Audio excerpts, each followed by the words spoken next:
President Trump now issues a sweeping immigration crackdown, and the left is going apoplectic.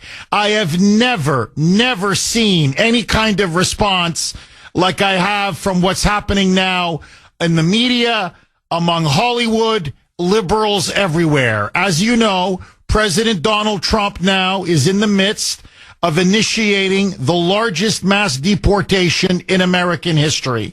He's now ordered ICE, led by border czar Tom Homan, to go into sanctuary city after sanctuary city, whether it be Chicago, New York, Boston, Detroit, Atlanta, LA, Houston, take your pick. And they are rounding up, detaining, and deporting criminal, illegal aliens, and in particular, gangbangers, child rapists, drug and human traffickers, the worst of the worst. That is the first phase. And Trump says he wants at least 1,200 of these criminal illegals to be deported every single day. Now, you would think that most normal, sane people would be saying, yes, baby, yes, that's exactly what we want. We want to have these criminal scumbags taken off our streets and sent back to their home countries. Who wants them in our cities, in our communities, or in our neighborhoods? For example, Tom Homan went on one of these operations himself. Dr. Phil from that show, Dr. Phil, accompanied him. And as they were scooping these, part of these ICE raids, scooping these criminal illegal aliens up, one of them that they interviewed, listen to this, an illegal alien from Thailand came here illegally.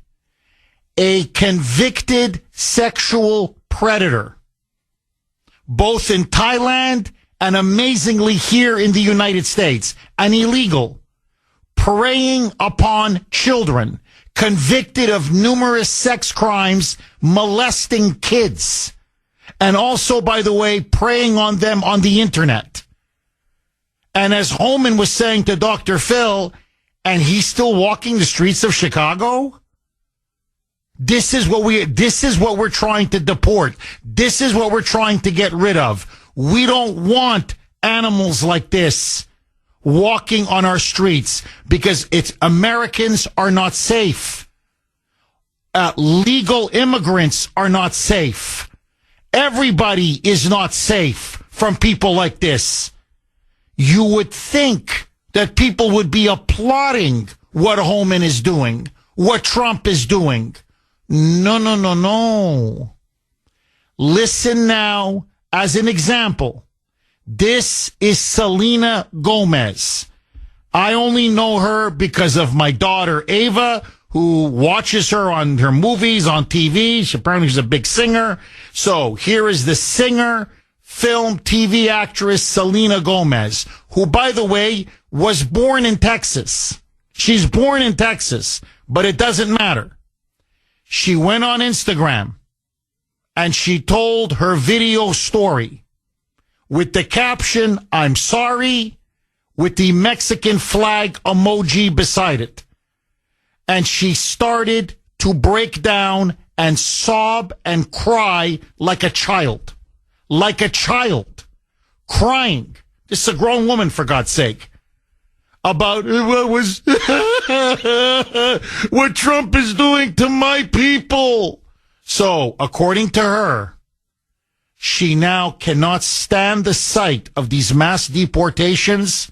Her heart is breaking. Her heart is bleeding. And she breaks down and starts sobbing like a baby. Roll, I'm not kidding. Roll cut 14, Mike. I just wanted to say that I'm so sorry. How many people are getting attacked? The children. I don't understand. I'm so sorry. I wish I could do something, but I can't. I don't know what to do. I'll try everything, I promise. They don't know what to do. I'm so sorry. Do I have enough makeup on? Yeah? Okay. It looks good? Yeah? Yeah. Okay. Good. All right. So the acting is good? Yeah. Okay. To my people. I'm so sorry.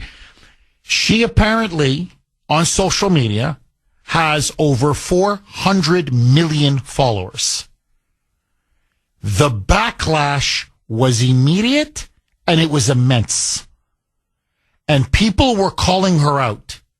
Rightly so. Why don't you shed a tear for the victims of illegal alien crime? You cry for the illegals. And by the way, she says, these are my people. So what? Rapists are your people? Murderers are your people? MS-13 gangbangers, those are your people?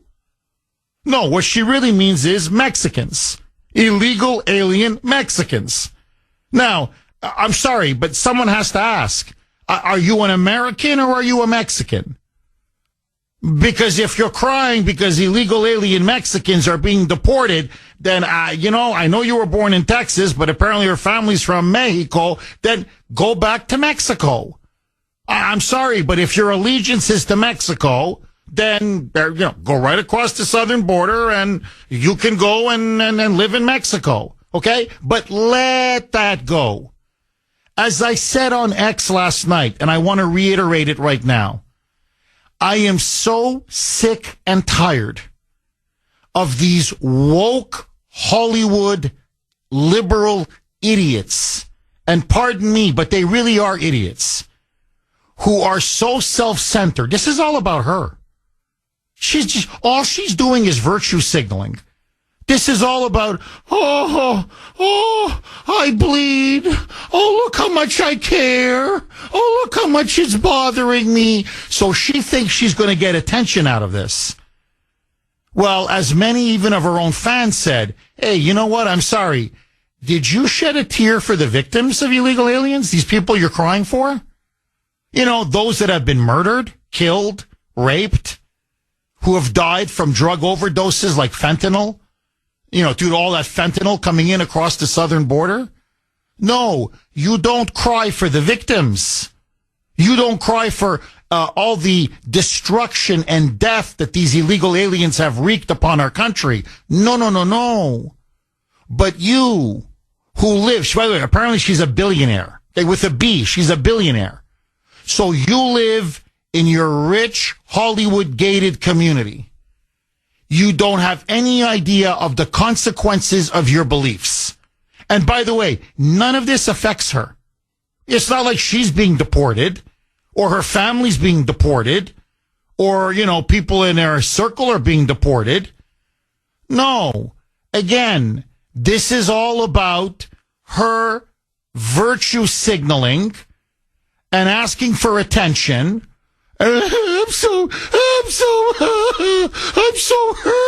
Oh, my heart broken. You're a pathetic loser. You don't know what you're talking about. Okay? With all due respect.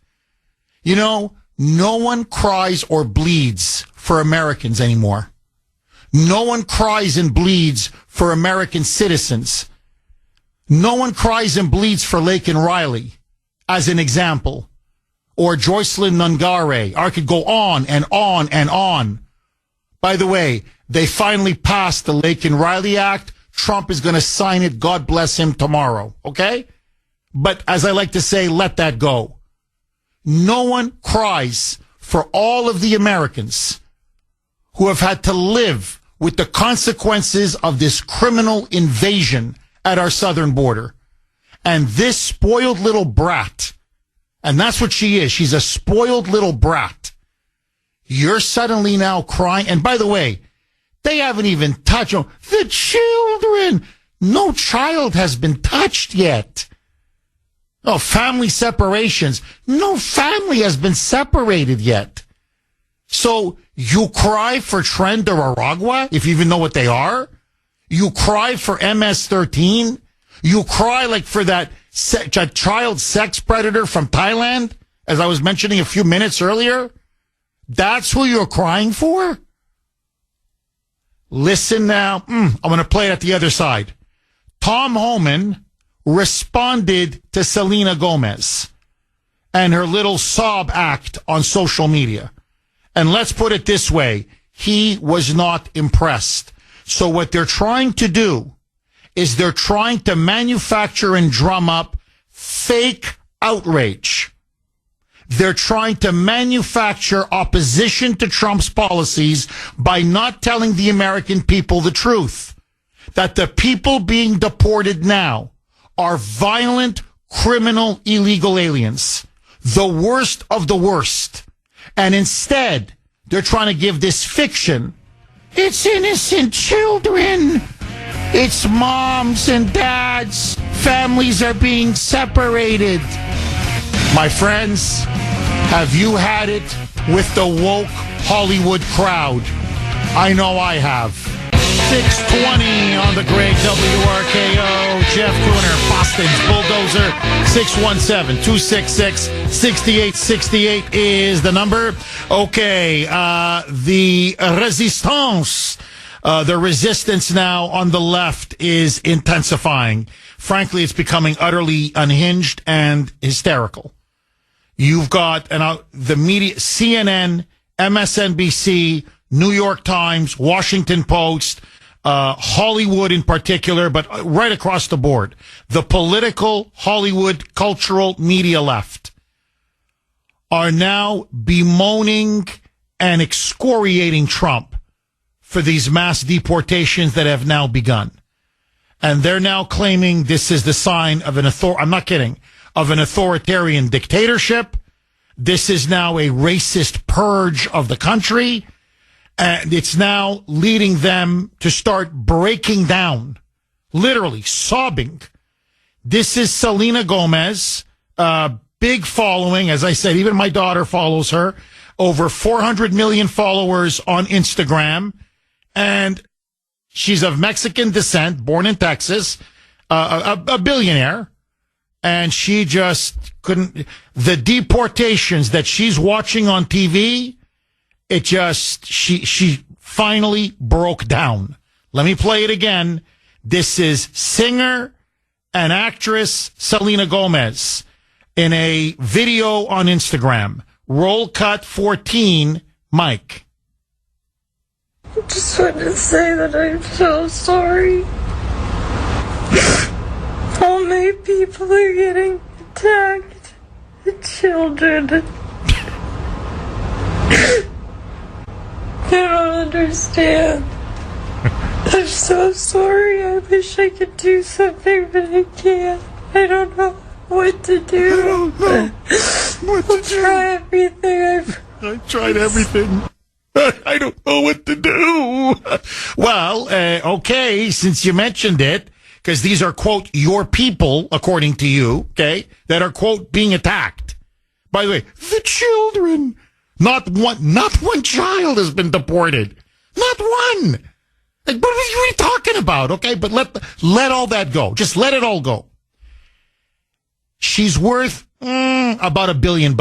Okay, give or take 100 million here or there. She's fabulously wealthy.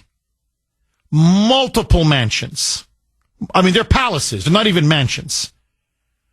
Hey, Selena, why don't you take them up? You love these illegals so much. Why don't you house them? You take them in. You feed them. You take care of them. Hey, why don't you put your money where your mouth is? No. You stand there. You think you're going to get clicks.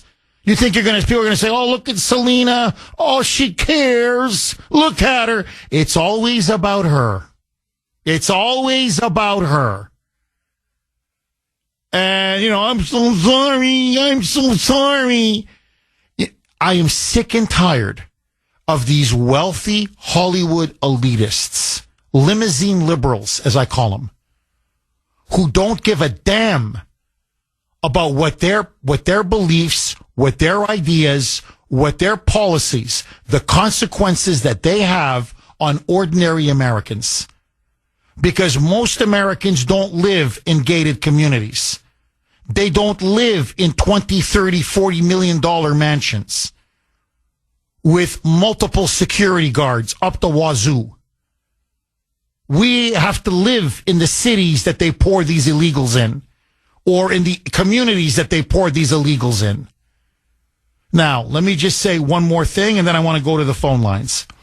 If they think this strategy of manufacturing hysteria and opposition and this sort of, the children, we're being attacked.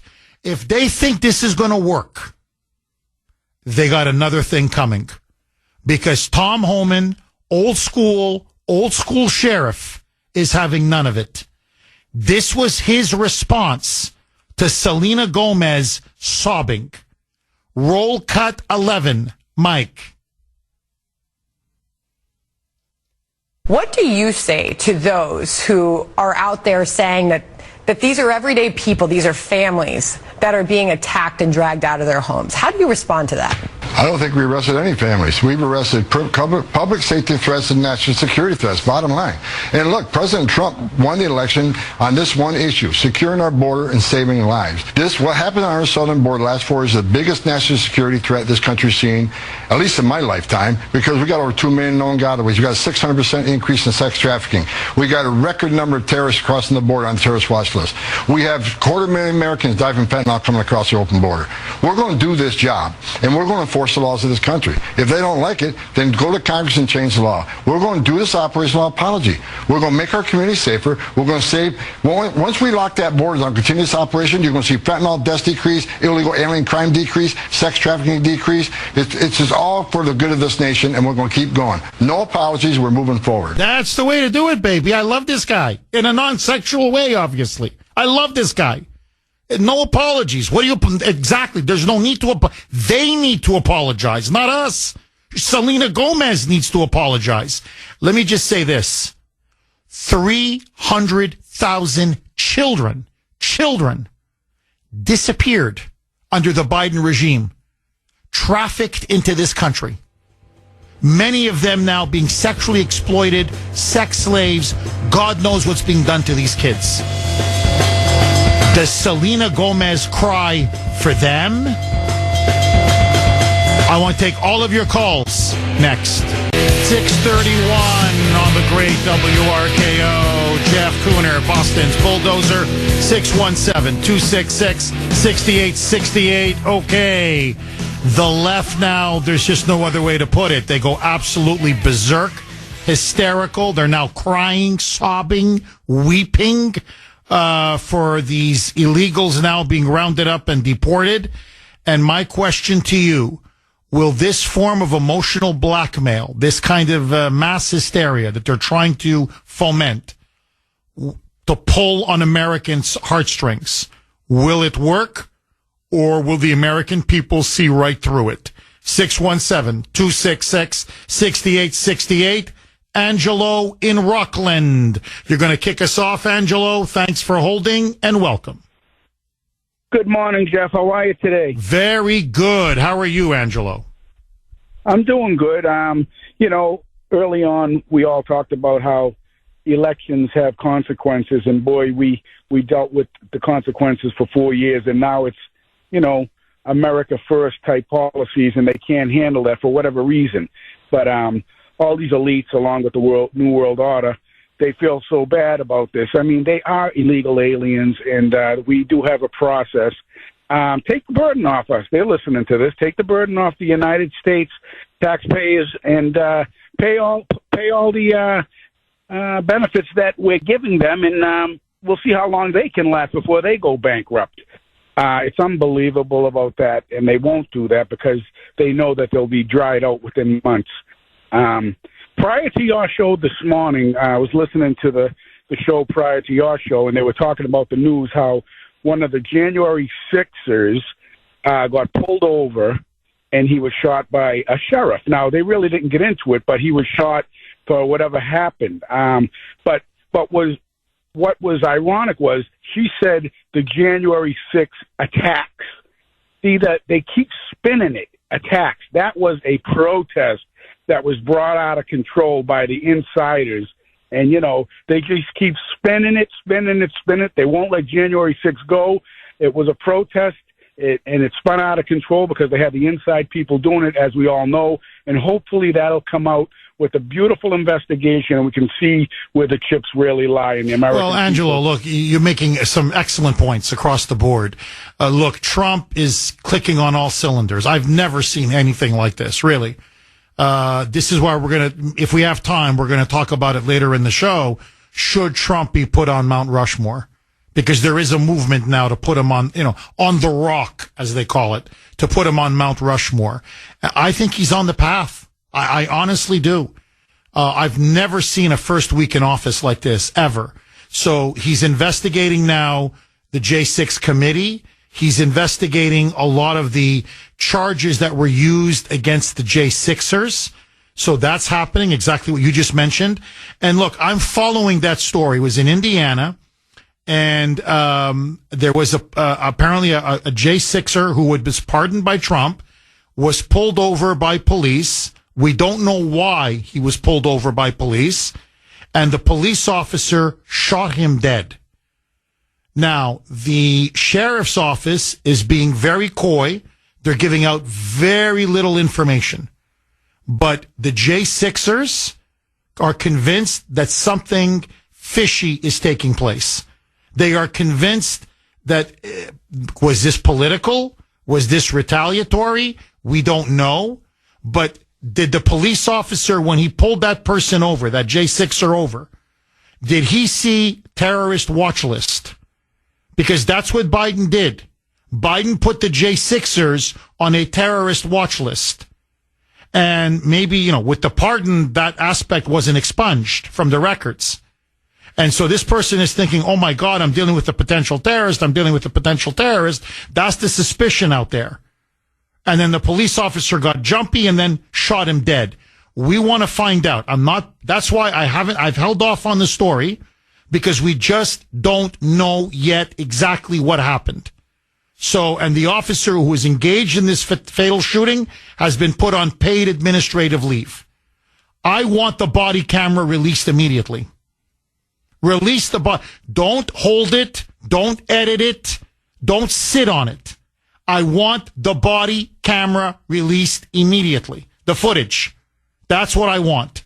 So anyway, but that's neither here nor there. I promise I'm going to keep an eye on that story.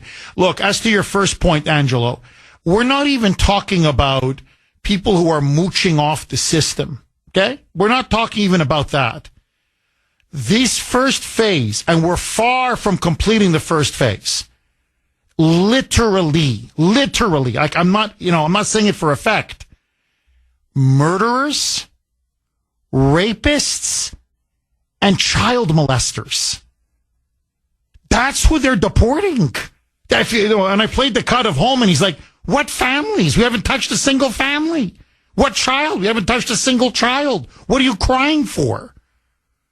So I don't mean you, Selena Gomez, you on the left, you're crying for literally, you're crying for MS-13. You're crying for a child sex predator. You're sick. You're sick. Either you're incredibly ignorant and you don't know what you're talking about, which means shut up. Okay? You don't know what you're talking about, so shut up. Or you're sick. And instead, that clown, as I said on my X post, I'll just shut up and sing. For God's sake, I'm so sick of these woke Hollywood idiots. You know nothing about what you're talking about, okay? Go sing. Apparently you're a good singer, so just go sing. Stop lecturing us because you know nothing. You cry for that? These are your people? As Sandy said in the pre-show production meeting, she goes, my people, what, rapists, murderers, pedophiles? Those are your people? If they're your people, lady, you got problems. So they're trying, it's the disinformation, the misinformation, the constant false narrative. And, everybody, I don't understand. To me, this is very damning, very telling. Everybody in the media should be cheering this. everybody, frankly, the whole country. We don't want to deport murderers. We don't want to deport the most vicious gangbangers. I'm sorry, we don't want to deport rapists? What, we want them? Ay, ay, ay. It's disgusting. It's beyond disgusting. Angelo, and it's not going to work. I'm telling you, it's not going to work. People look at this and say, now, you know, we hate you and we hate you even more. Just when you thought you couldn't hate them enough. You thought, CNN, though, honest to God, if they showed 1/100th of the compassion for Lake and Riley as they do for these gangbangers that are being deported, their ratings would be double, triple what it is now. What are you crying for? 617-266-6868. Disgusting.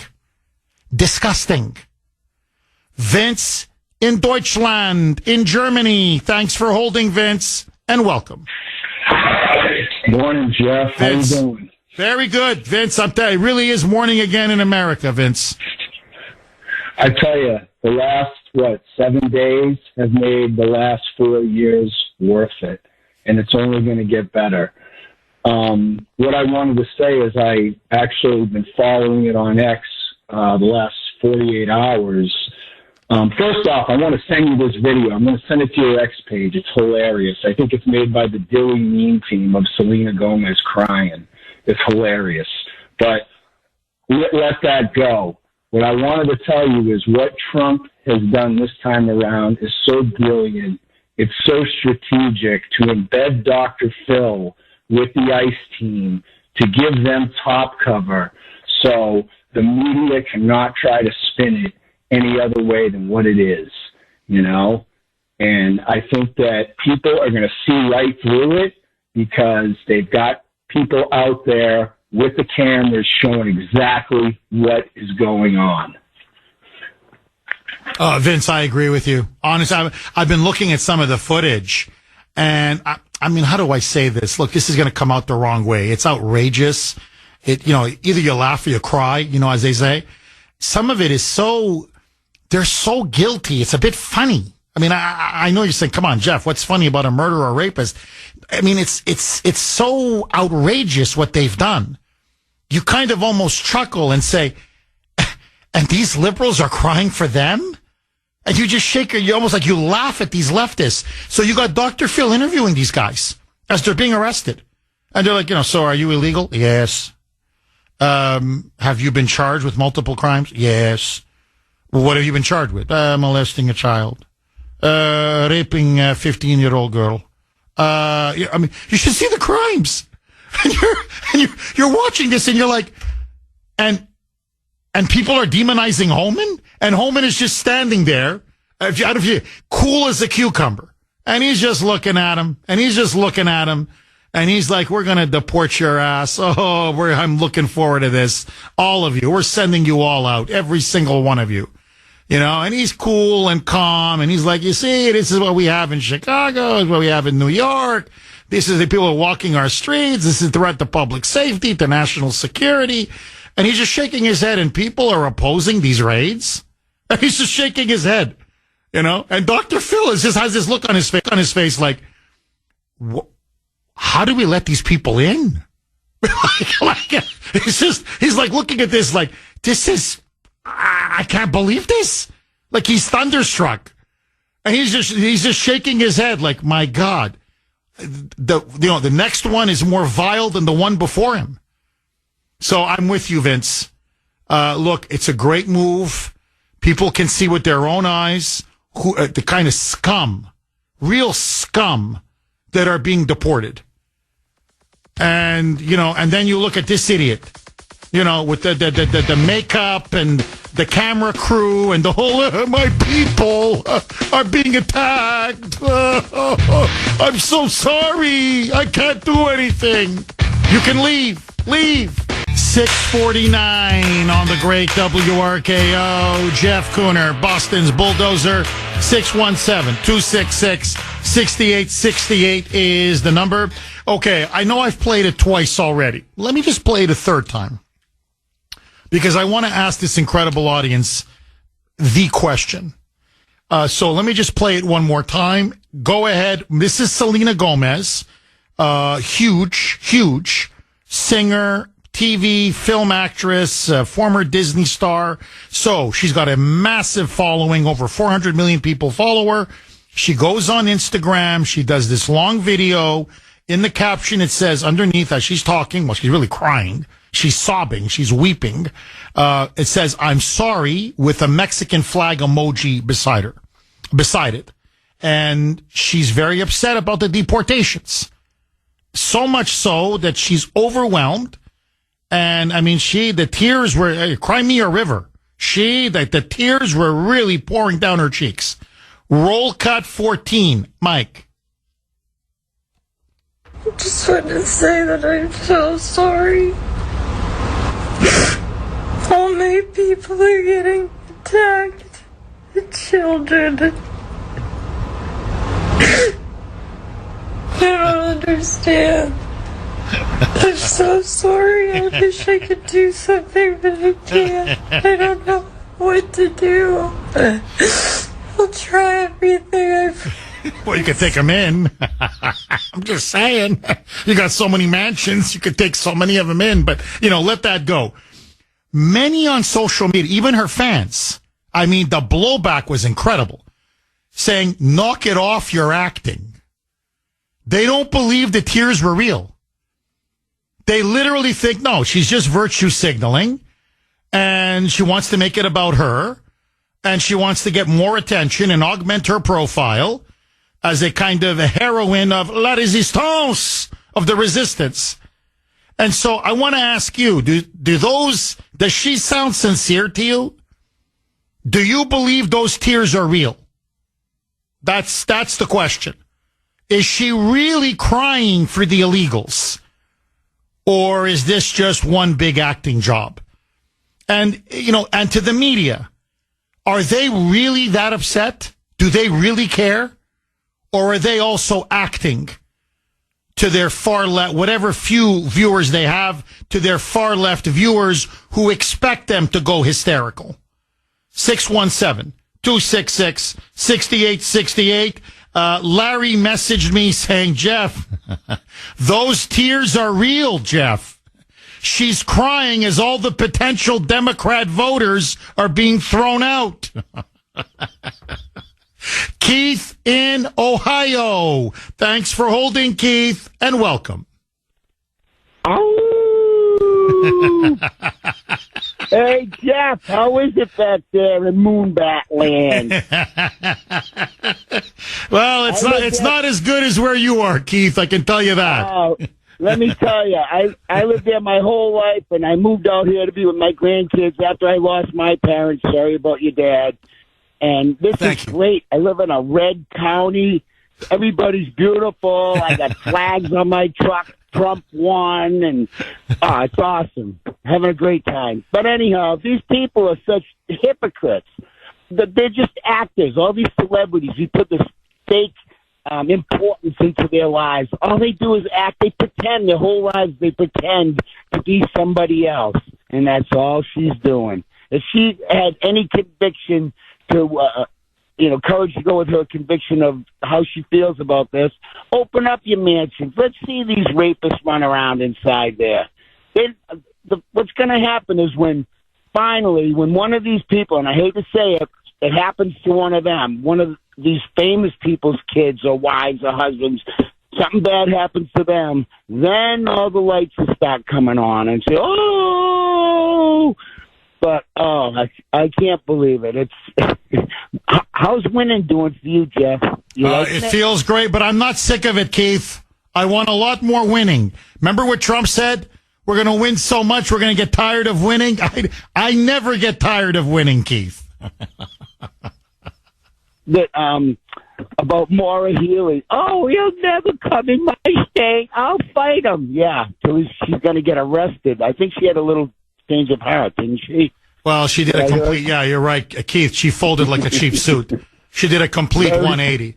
Now ICE is doing raids all over the greater Boston area. And not a peep from her. Not a peep. So, see, she's another phony and fraud that just got exposed. Keith, thank you very much for that call. I really appreciate it. So, Keith, Keith says, count me as she's a fake. Selena Gomez is a fake. This whole thing, it's all manufactured. They're all acting. They're pretending like they care. They don't give a damn. They're just playing to the gallery, as they say. 617-266-6868. David in Boston. Thanks for holding, David, and welcome. Hey, good morning, Jeff. Hi, David. Hey, listen, Governor Marla Healy, she's been credit for getting the MBTA up and running again at normal speeds. Are you aware of that? I'm sorry, you kind of broke up on me a little bit in your call there, David. So you're saying what? She's taking credit for the MBTA actually being on time? Is that what she's taking credit for? Yeah, and like running at normal speeds and everything. But the thing is, Jeff, that's all well and good and everything, and I hope they do run on schedule and everything. But I'll tell you what gave me heartburn, Jeff, and tell me if you find this disturbing. It's still going to be known as the MBTA, but the MBTA, the letters aren't going to stand for the words that they have traditionally stood for. Traditionally, the MBTA has stood for the Massachusetts Bay Transportation Authority.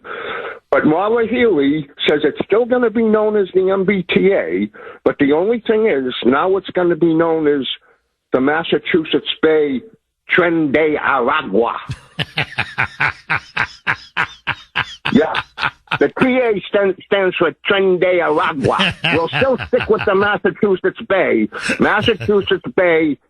The T, when we call it the T now, it stands for Tren. And the A stands for Aragua. David, I'm telling you, you hit the nail right on the head. Seriously. David, thank you very, very much for that call. I really appreciate it. No, I don't know if you saw this story. Just to throw a small log on the fire. Here in Boston, for those of you that don't know, they arrested, this is not the Haitian gangbanger. This is a guy from the Dominican Republic. Listen to this. Was convicted of murder in the DR.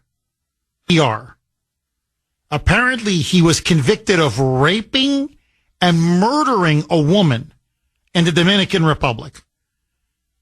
And Biden and Healy let him in. I'm sorry, you laugh or you cry. I mean, it's just, they just let him in. They just let him in. And part of that ICE raids, Holman's people, they tracked him down, and you see him now. He's in an ICE vehicle or whatever, and he's being handcuffed, and he's saying, I don't want to go back to the DR. I don't want to go back to the DR. Yeah, well, how did you ever get into America in the first place? That's what I want to know.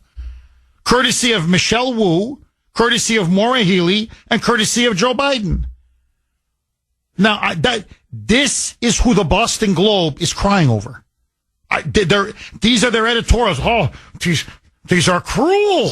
This is what's happening. This is not America. Really? So America is to let in? That's the new America now? We let in people who rape and then murder women? That's the country we want? A complete third world hellhole? The opposition is insane. And I'm telling you, they're discrediting themselves even more. Every single day, they cry for these violent scumbags that are now being deported. 617-266-6868. Sue in Maine. Thanks for holding, Sue, and welcome. Hey, Jeff, thanks a lot for taking my call. My pleasure, I'm very sorry about your dad. Thank you. Thank you very much, Sue. But getting back to Selena Gomez, I feel very sorry for that poor woman because she has been bombarded her whole young life by being told that America is bad, that Americans are bad in general, and she is listening to all this stuff. She firmly believes that these people are taking babies and shoving them into cages somewhere. She firmly believes this because this is what she's being told all day long, every day. And this is just a culmination of, basically listening to the left wing her whole life. And, I have friends my own age, and I'm almost 70, that believe the same thing she does. And there's just no changing their minds. It's too bad because they have no ability to separate, the truth from fiction. And this is why the media keeps telling them, oh, my God, this is so un-American and blah, blah, blah. Because this is the way they keep believing. They keep getting the general public to believe all this stuff. And I feel pity for her. She's just gone as far as, her thinking. She's just incapable of it. Well, I got to say, So when you see the video, Sue, you're making, I think, a very interesting point, frankly. When you see the video, she looks like she's got the development of a 14-year-old. I mean, I'm not trying to be insulting. I'm really being honest. The emotional and intellectual maturity of a 14-year-old. She looks stunted. Someone that's been coddled, sheltered her whole life.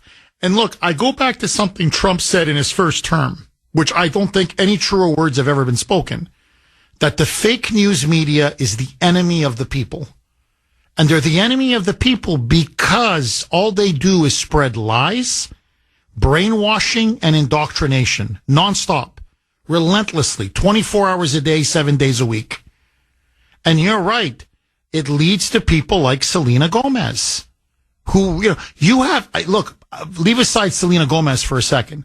There are stories now about gays and lesbians and transgendered people hiding out in their homes because they're convinced that they're going to be sent to some kind of a detention camp.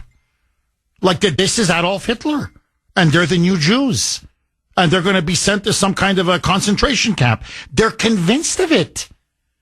And then when you say, but have you seen how many gays and lesbians are already in Trump's administration? Here, his Treasury Secretary, Scott Bessent, was confirmed just yesterday. Openly gay man. In fact, he praised Trump, saying he never asked me about my homosexuality. It was just irrelevant. He just wanted to know if I could do the job or not. And there's so many, Rick Grinnell, so many others. So you got people saying, but if he's going to put all of you in camps, why is he promoting them to the top positions in his administration? It doesn't matter.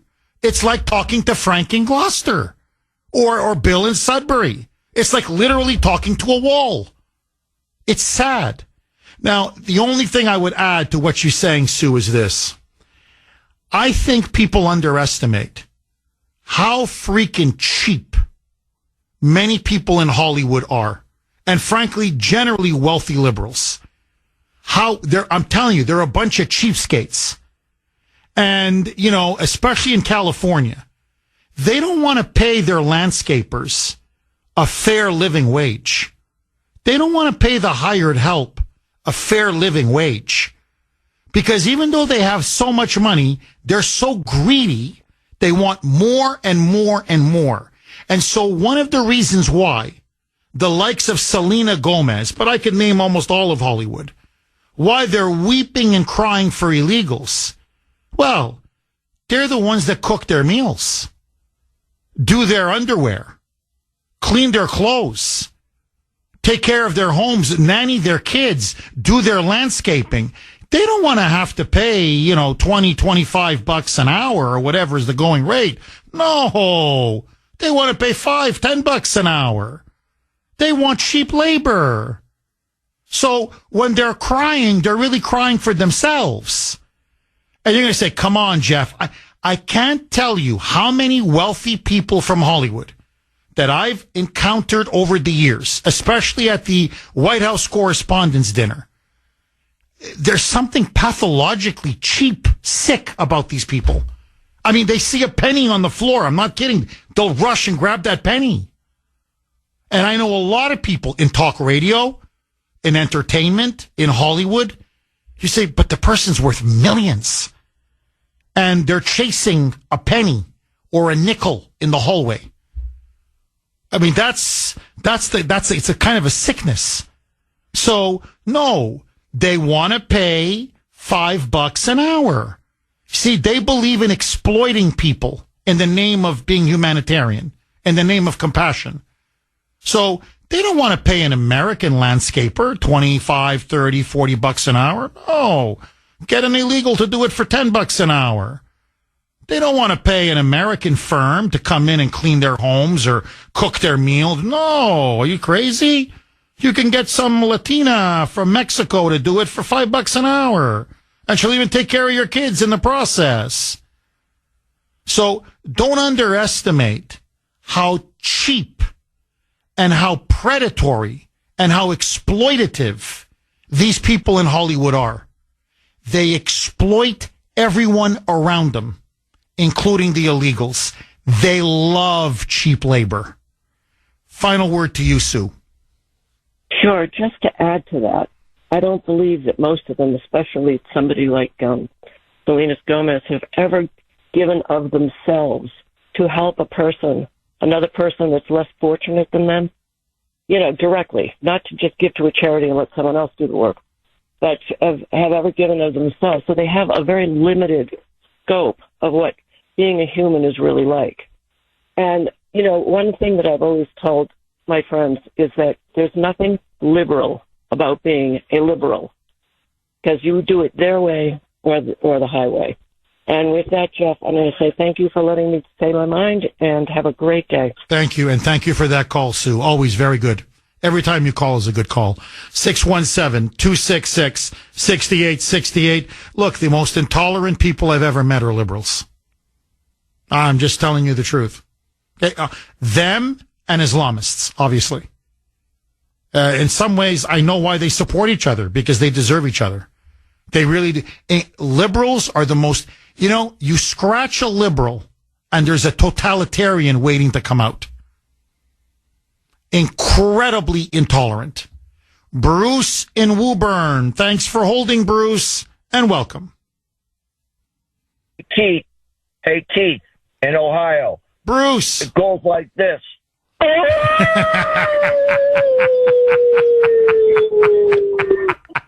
Well, look, you're Bruce. You're the original, the real deal howler. When we need a good moonbat howl, you're the guy, Bruce. So please, your position is secure. Okay, always remember that, my friend. Bruce, Selena Gomez, I gotta ask you, are those tears real or are they crocodile tears?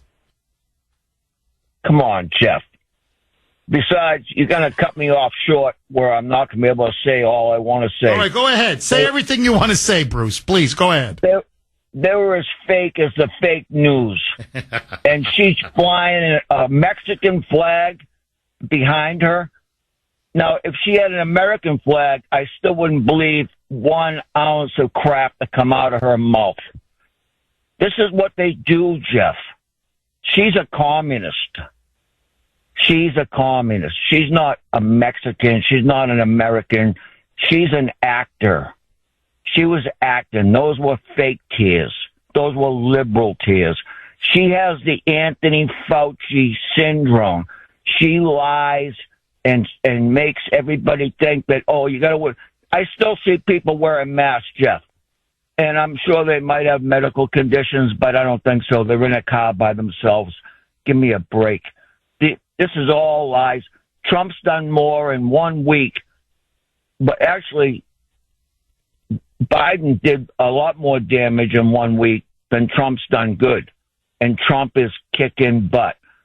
It's unbelievable what I'm seeing and what I'm hearing. I have all these liberals telling me, they're going to take our Social Security away. They're going to do this, going to do that. No. Trump's looking forward to taking the taxes off Social Security for people that worked all their lives. You know what I mean? It's not take. We've been giving and giving and giving. And now I've become woke, Jeff. I've become woke. And I hope the whole country becomes woke, because we're all waking up from the wokeness of this country. We're sick of it. It ain't going to happen. I'm going to a funeral today. One of my best buddies passed away of cancer. And he was at Boston Medical Center and overlooking Melina Cass Boulevard, looking down at all this that's still going on there and all the crap that's going on. in this country, every city, all these woke cities. And I'm telling you right now, the Trump train is rolling through. Did you see all the people in the airport, Jeff, that were getting carted off? It was a beautiful thing, Bruce, I got to tell you. Apparently New York City now is going to hit really bit hard. ICE is going to go hit them hard in New York City now. So apparently they're going to, a lot of illegals now are going to get deported out of New York. But you're right. They're loading them up at these airports and they're flying them back. And if it's Honduras, it's Guatemala, it's Mexico, Colombia now, as you know, capitulated, it's Haiti. It doesn't matter where they're from. They're all going back. And my advice to Trump is don't stop. Go, baby, go. Bruce, I'm very sorry about the loss of your friend. And I know funerals are very hard, having just gone through one myself. God bless you, Bruce, and thank you for that call. 617-266-6868 is the number. Okay, hysteria now engulfs the media, engulfs Democrats, engulfs Hollywood. Selena Gomez breaks down in tears, saying what's happening to these illegals being deported. She can't stand it anymore. She weeps for the country. Are those real tears or fake tears? And will this manufactured resistance to Trump's deportations work? Or do you think the American people are sick of all of the lies about illegals? 617-266-6868. Let me ask you point blank. Do you support Trump's mass deportations? Your calls next. 7:20 on the great WRKO. Jeff Kuhner, Boston's bulldozer. The resistance now tries to engage in tears. That's what the resistance now has been reduced to. Tears. Tears, weeping, sobbing, crying, trying to manipulate and gaslight public opinion into opposing Trump's deportation policies. Will it work? Let's go to Morris in Boston. Thanks for holding, Morris, and welcome. Good morning, Jeff.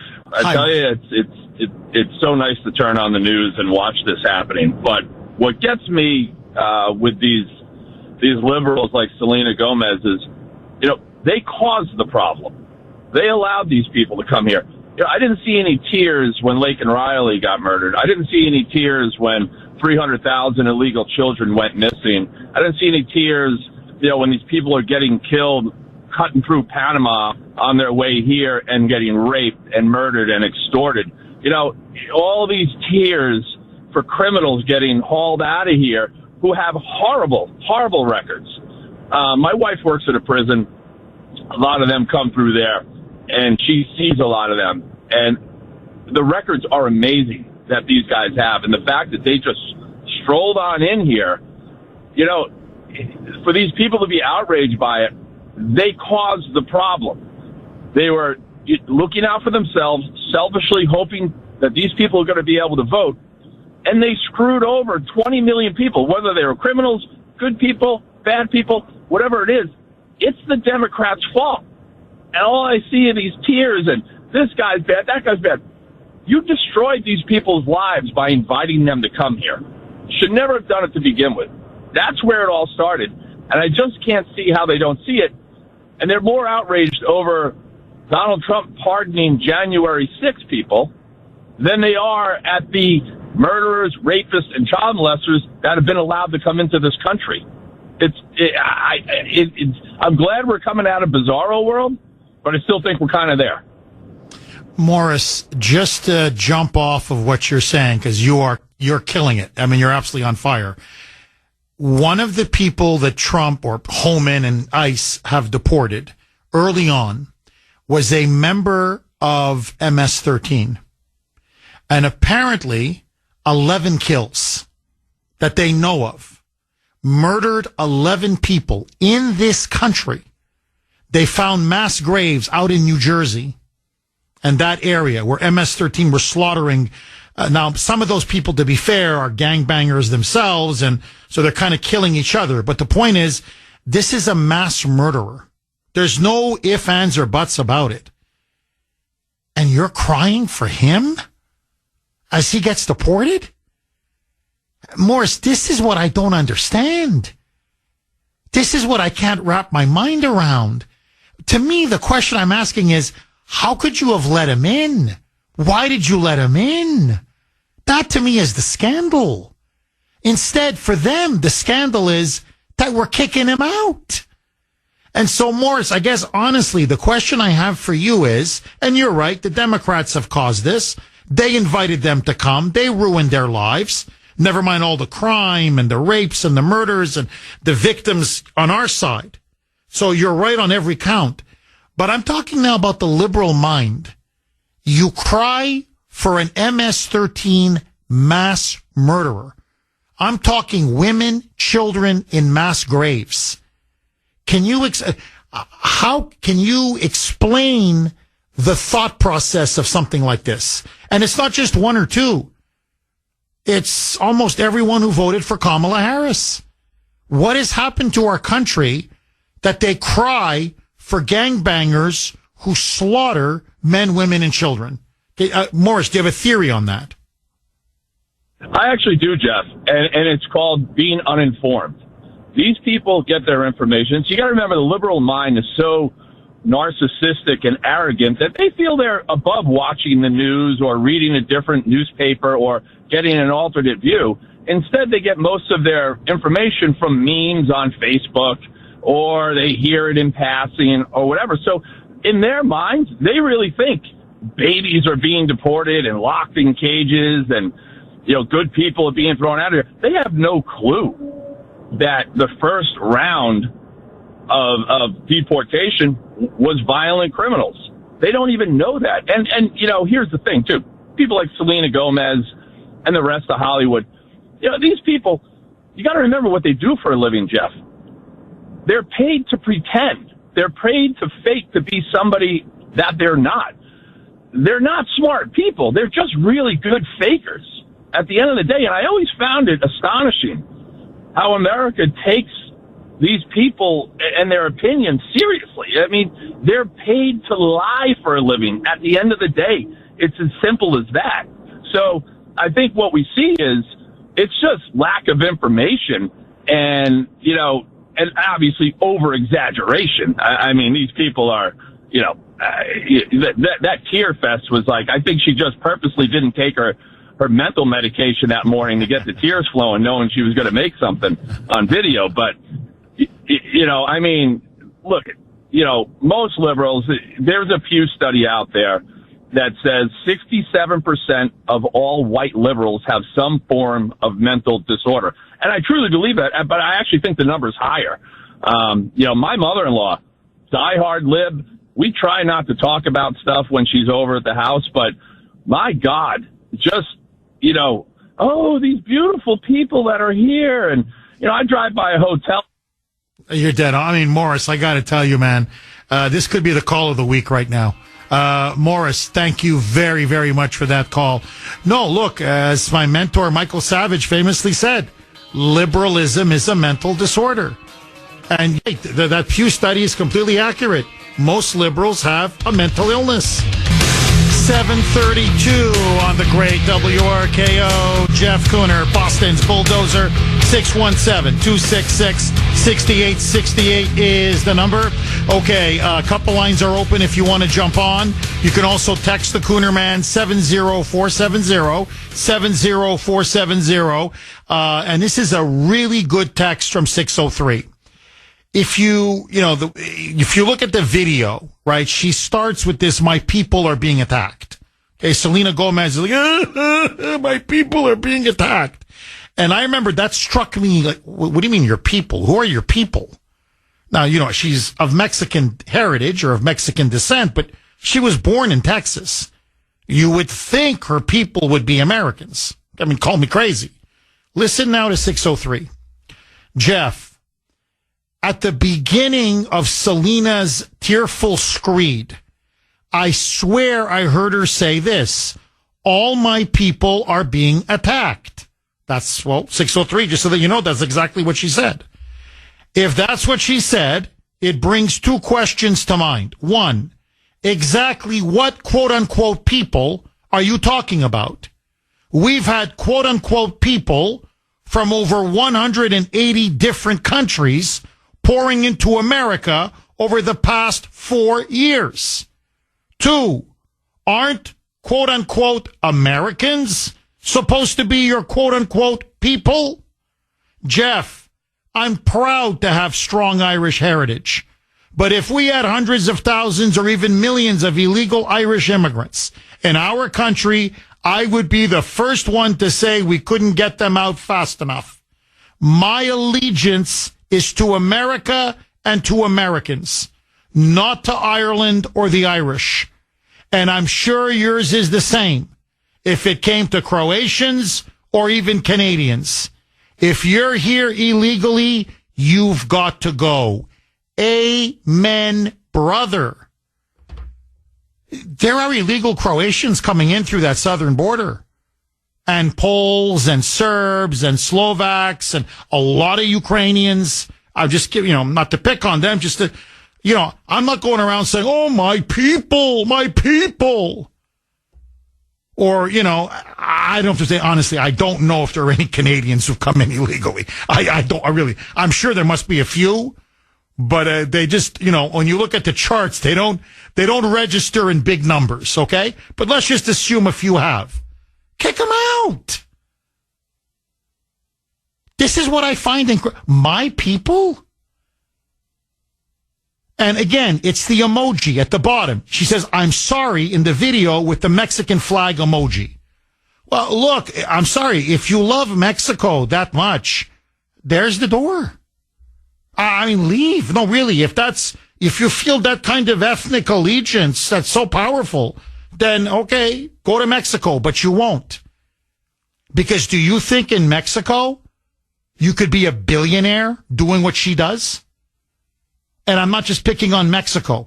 Any country in the world. Any country in the world. Do you think in Croatia I could be doing what I'm doing right now? No way. No way. This is what I find incredible. No country has been more generous, given more opportunities, more freedoms, more liberties, more prosperity to people anywhere, all over from the world than the United States. And you still dump on it? Disgraceful and shameful. Agree, disagree. She should be ashamed of herself. Tanya in Boston. Thanks for holding, Tanya, and welcome. Hi, Jeff. How are you? I'm very good. How are you, Tanya?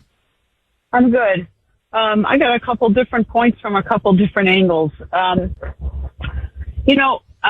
California in 2016, when they said they wanted to detach themselves from the United States when Trump was in office the first time, they should have did it. Because I think the majority of people over there, there's something off. And, you ask, why are they supporting these gangsters and rapists and this and that? Well, that was kind of a theme of the 90s over there, with LAPD and all the gangster rappers and the police working for that gangster group that had to do with like Biggie Smalls back then. It's like their theme. And then, unfortunately, now you have all these fires going on. And, all those people that were mouthing about Trump and how bad he is and how corrupt he is, all their houses burned to the ground. Trump goes out there. He doesn't make comments of picking and choosing, I'm not going to take care of these people. He's like, no, let's get started right now, and get all the roadblocks out of the way for you. So, I wish they would have detached themselves from the United States back in 2016, because they're their own little entity, their own little group with their own little corruption, and it's just really sickening at this point. And, to make a comment just to tangent away from the movie stars and all them for a moment, we're getting a lot of the swamp out, but we still have a lot of swamp in the party. And, you know, for a while we were talking about having a patriot group. I think we need to continue that path, maybe call it the American Party. Because, for example, I just listened to Chris Christie on a quick interview. He's on the TV saying that, you know, Trump wants to run he wants to have a presidency where it's his way and no one's going to tell him anything different. And then he makes all these accusations. He's like, he's going to throw everything, Trump's going to throw everything at the wall, and whatever he can get through, he'll get it through and take the credit for it. If it doesn't, he'll just blame it on the courts or blame it on whoever didn't let it get through. And I think that's a very screwed up way to be thinking about this, because the people voted, the people spoke, and Trump has done more in a week than I can say in my lifetime. And I mean, I'm 46 years old. So, in my lifetime, than any president has done for this quote, Republican Party. Oh, there's no question. Tanya, there's no question. Look, I call him Manja, okay? Or Krispy Kreme, take your pick. So, cause all he's good for is a buffet table, I'm being honest. So Krispy Kreme, Chris Christie, no, he's a rhino, sore loser. Remember, this is the guy that wanted a job in Trump's administration. And Trump said, look, man, you ran New Jersey into the ground. I want nothing to do with you. And then, so he became an anti-Trumper. Then he guaranteed, if you remember when he ran for the Republican presidential primary, he guaranteed it. Okay, like Bill in Sudbury did. You know, one of our callers, our Moonbat callers, said Trump is going to lose, period. He said he's going to end up in jail, he's going to end up behind bars, and he's going to get destroyed in the election. He has no credibility whatsoever. Nobody listens to this buffoon and clown anymore. So honestly, he's irrelevant. He's a joke. Now, Tanya, to me, your first point is, I mean, you made a really fascinating points, but the first one, I want to ask you, because this now has developed over the weekend. Okay, it was actually one of the stories I was thinking of talking about yesterday, and with Trump, there's so much news, it eventually fell by the wayside. But secessionism in California is now rearing its ugly head again. And what they've now done is they've now gotten enough signatures to now go out and ask Californians in the next midterm election, so that'd be like in a year and a half, all right, in 2026, whether they want to secede from the Union. So they're going to put secession on the ballot in California. That's how upset these crazy moonbats are that Trump won. So they're even now going to contemplate potentially breaking away and creating their own independent country. So my question to you, Tanya, we've got about a minute. Do you want California to go? Do you think California should just leave? Or do you think that would be a huge blow to the United States? I don't think it would be a blow. I wish there would be a way to take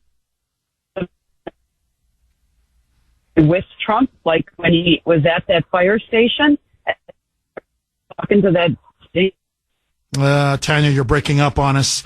I hear you. There's a lot of conservatives in California.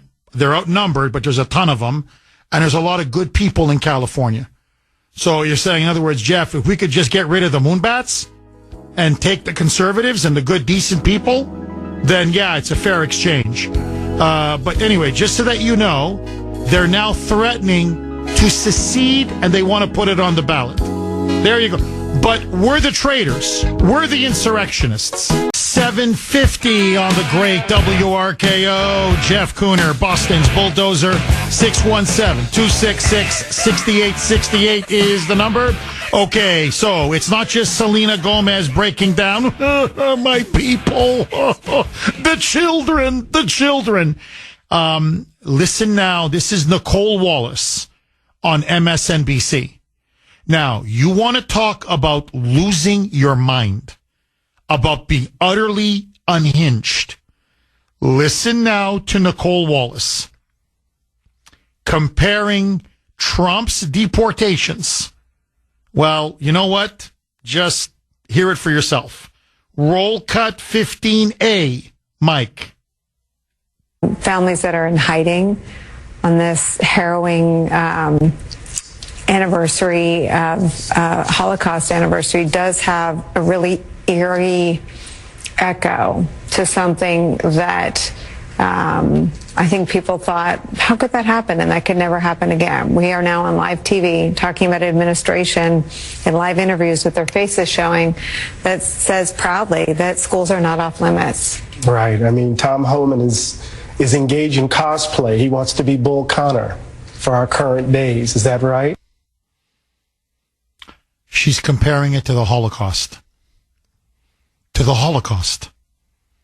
Now, I want you to just stand back for a second, okay? I mean, this woman is certifiably insane, okay?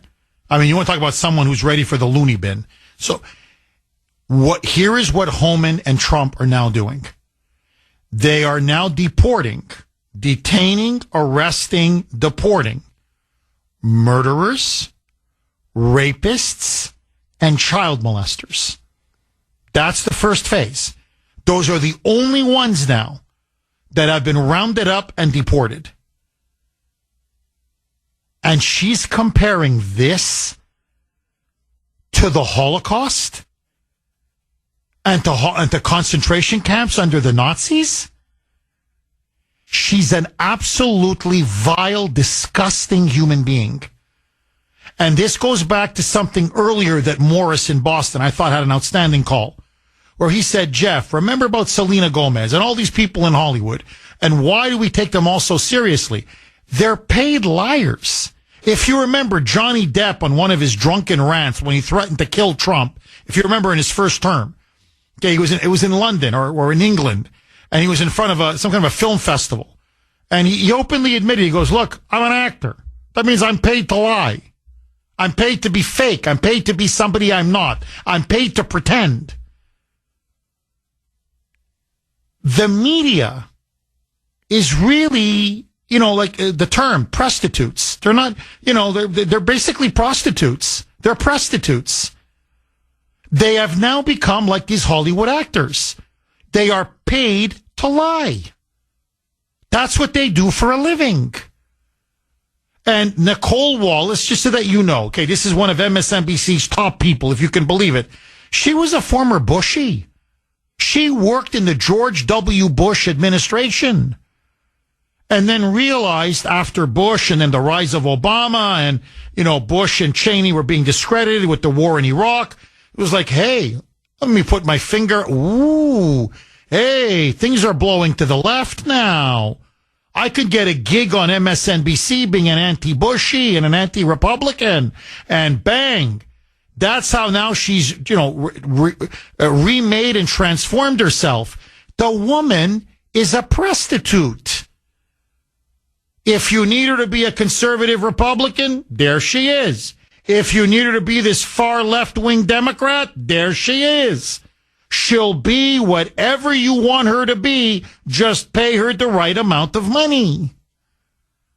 And now, because they have to dial up the hysteria, 0 to 10, 10 is not enough now. It's got to go to 11, 12. It's got to go to levels and dimensions people have never heard of. So now, he's Hitler, he's Hitler, he's Hitler. How is he Hitler? He hasn't done anything. The deportations. Hey, yeah. It conjures up the Holocaust. Rounding people up into concentration camps, sending them to the gas ovens. 6 million Jews perished in the Holocaust. 6 million. Innocent Jews. Many of them women and children. Many men too, but elderly women and children. Innocent. Systematically exterminated and annihilated. And you're going to compare. This is how freaking crazy these people are. Deporting MS-13 murderers, gangbangers, child molesters, and drug traffickers. And you're going to compare that to the Holocaust? Now you know why MSNBC's ratings are in the toilet. CNN is little better, believe me. That's why their ratings are in the tank. And that's why nobody takes the media seriously anymore. They've lost all credibility. Now, they can try to mount their resistance, but when you hear something like this, people just laugh in their face. I mean, this is so outrageous, so preposterous. Like, really, like, if I was there, I'd say, are you mentally well? Like, really, I'm sorry. Did you have a complete nervous breakdown? Like, really, you need to take a sabbatical, okay? You got to step down from your show, and I'm talking serious, hardcore psychiatric treatment. I'm talking hard drugs, because your mind is fried, lady. This is Trump derangement syndrome on steroids. Now, we talked about how they live in a bubble. And this bubble, this mental bubble that they live in, is almost impenetrable. It's like a religious cult. They don't want to see an alternative point of view. They don't want to see facts or evidence, anything that threatens their worldview. By the way, whenever Bill in Sudbury calls, have you noticed? He can't handle an alternative fact. Then he starts repeating himself like a tape. Frank in Gloucester, all these callers, these lib callers, they're the same. They can't handle it. You give them an alternative point of view and they just start repeating themselves and foaming at the mouth. Listen now. This is CNN. So Harry Enton on CNN, he's their pollster guy. And so he's on with Kate Baldwin, I guess is how you pronounce her last name. She basically does their mornings. Anyway, their ratings are horrible. Okay, their ratings are, less than zero. Okay, that's how bad the ratings are. According to CNN's old poll, they said, the American people, he's got higher approval numbers now because they love his first 100 hours in office, his first few days in office. He's got higher approval numbers now than he ever did at any point in his first term. Listen to Kate Baldwin's response. It tells you you want to know the liberal mind? There's the liberal mind. Roll cut 16, Mike.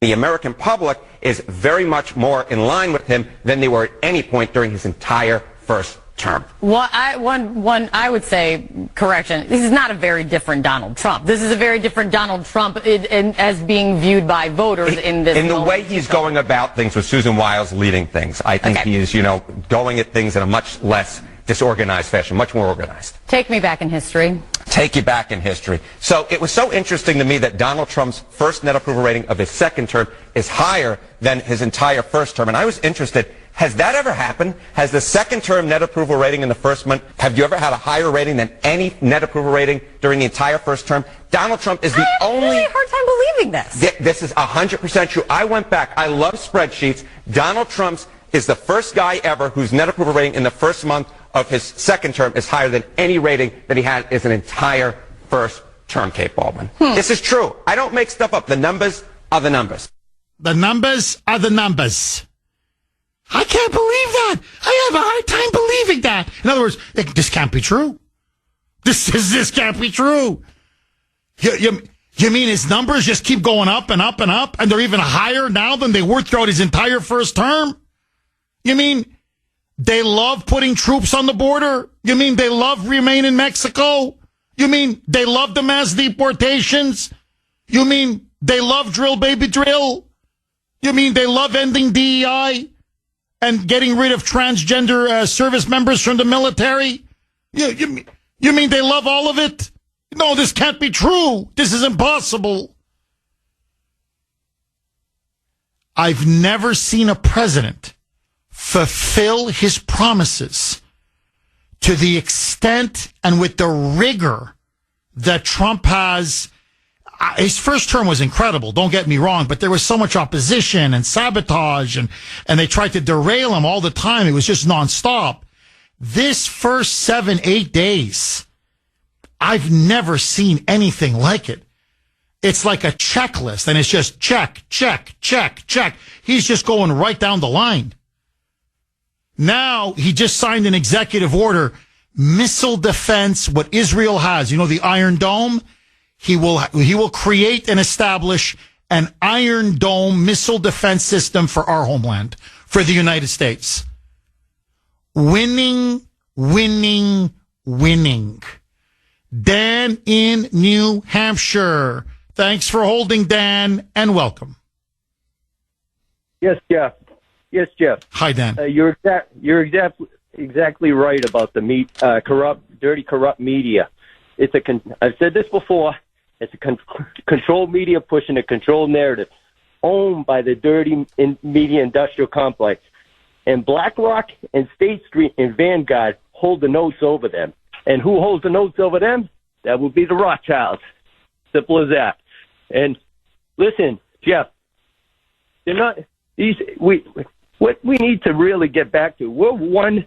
I know I beat this hard, but listen, I attacked rigged elections so hard because we're one election from being right back where we were, okay? Because they're going to try to push some dirty rat on us later on. I know we're going to want, it's as simple as that, as far as that goes. We're going to want J.D. Vance, but it's going to be harder. It's going to be harder. Trump just brings so much. He's so popular. It was hard to beat him. You got to start. We got to start talking about these elections. There's been court. I've talked about on June 27, 2023, Moore versus Harper, which said a precedent that would have helped President Trump on how illegal elections failed to follow the constitutional state election laws.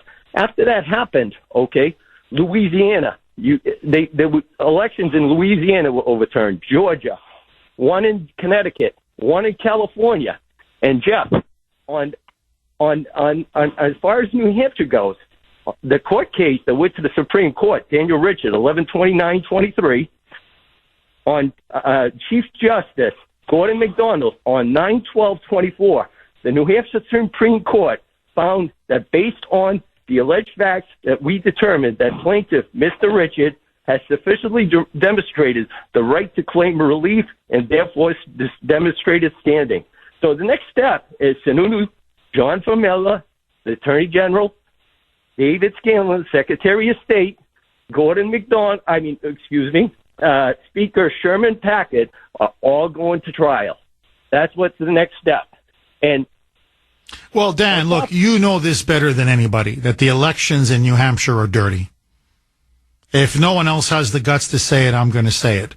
They're corrupt, they're fraudulent, they're dirty, they're rigged, and Sununu allowed it to happen, and Kelly Ayotte doesn't seem to care. So the rhinos there's an unholy alliance in New Hampshire between the Democrats and the rhinos. Okay, they basically have a power sharing agreement. And we've got to break that. And so, look, I'm very happy you mentioned elections. I don't want to get too off topic. But if there's, and again, I don't want to sound like I'm nitpicking because he's had an incredible, look, it's only 7 days. The man's only been in power for 1 week, and he's got so much on his plate. So, he give the man, I give him a chance, right? So I'm not going to, please don't take this as a criticism. The only thing I'm a tad worried about, and that's echoing what you're saying, Dan, is I'm hearing everything but voter ID and a national election integrity law. And so I know he's got to get the economy roaring again. He talked about a big bill. He wants a big bill to extend his tax cuts. He wants to make sure, keep his promise about no taxes on tips, no taxes on Social Security benefits. He gets that tax bill through. The economy is going to boom. I mean, boom. And if he can really unleash energy and domestic oil and gas production, he's not just going to only make us energy dominant. He is going to lower the cost of everything. What we pay at the pump, what we pay in our utility bills, energy, and everything relies on energy. Every good or product that's taken to the store goes in a truck. So if the costs of energy are lower, the cost of everything becomes lower. So he's going to tame inflation, lower prices, unleash an economic revival, which is going to lift all boats, raise people's wages, so people can start having a good standard of living again. So I understand he's got to get the economy back on its feet. But within his first 100 days, and I'm going to stay on Trump on this, and I'm going to be a real pain in the rear end, because I agree with you, Dan. We are one election away from everything being reversed again. God forbid, if J.D. Vance loses in 2028, they're going to have a Gavin Newsom, or they're going to have a Michelle Obama, or they're going to have what moonbat they're going to inflict on us, God only knows. And they're going to undo everything that we're doing now. So we've got to have free, fair, honest elections. And so the one thing that Trump must get done, he must do it in his first 100 days, this is a non-negotiable, is a national election integrity law where we have national voter ID in every state, every election, in-person voting with a few exceptions for the genuinely disabled or those who truly are in the military and serving overseas. But outside of that, in-person voting and paper ballots.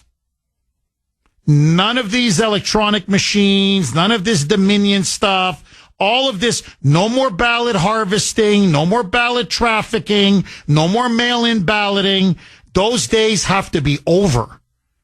Now, if he does this and guarantees free, fair, honest elections like we used to have in this country, then you're looking at 20 years of MAGA rule. And in fact, Trump hinted at it yesterday. You know what? It's a good time to use the cut because it was frankly such a good cut. I said, how am I going to get it in? Dan, you just gave me the way to do it. I want you to listen now to President Trump. There was a House Republicans Issues Conference in Miami.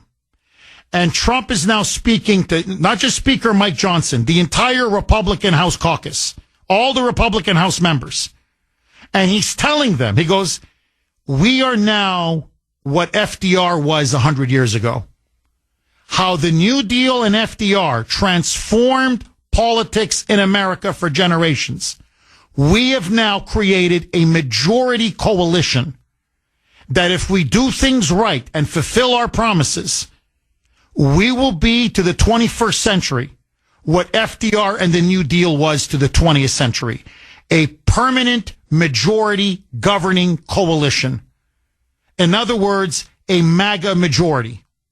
And he says that he wants the first 2 years to be so successful that the midterms, the Republicans win, expand their majorities in the House and in the Senate to cement this new majority coalition. Listen now to Trump. He's playing 3D chess. He's saying, I want to be the real FDR of the 21st century. Roll cut 1A, Mike.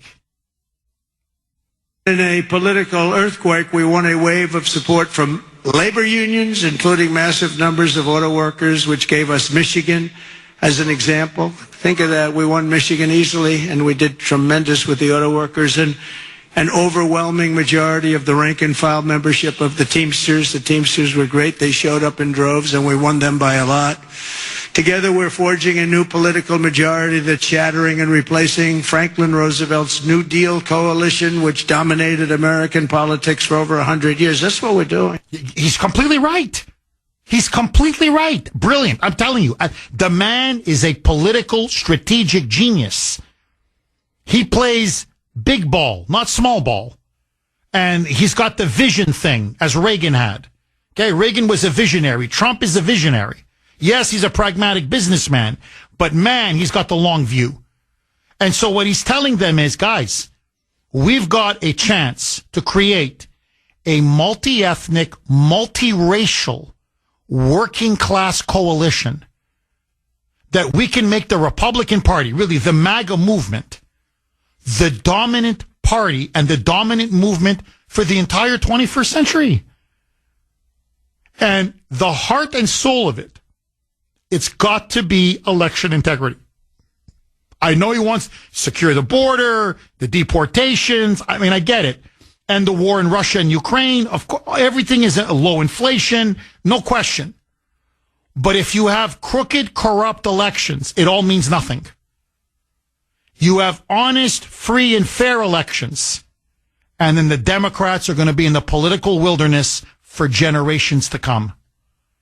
We are on the cusp of a genuine political restoration and political revolution in America.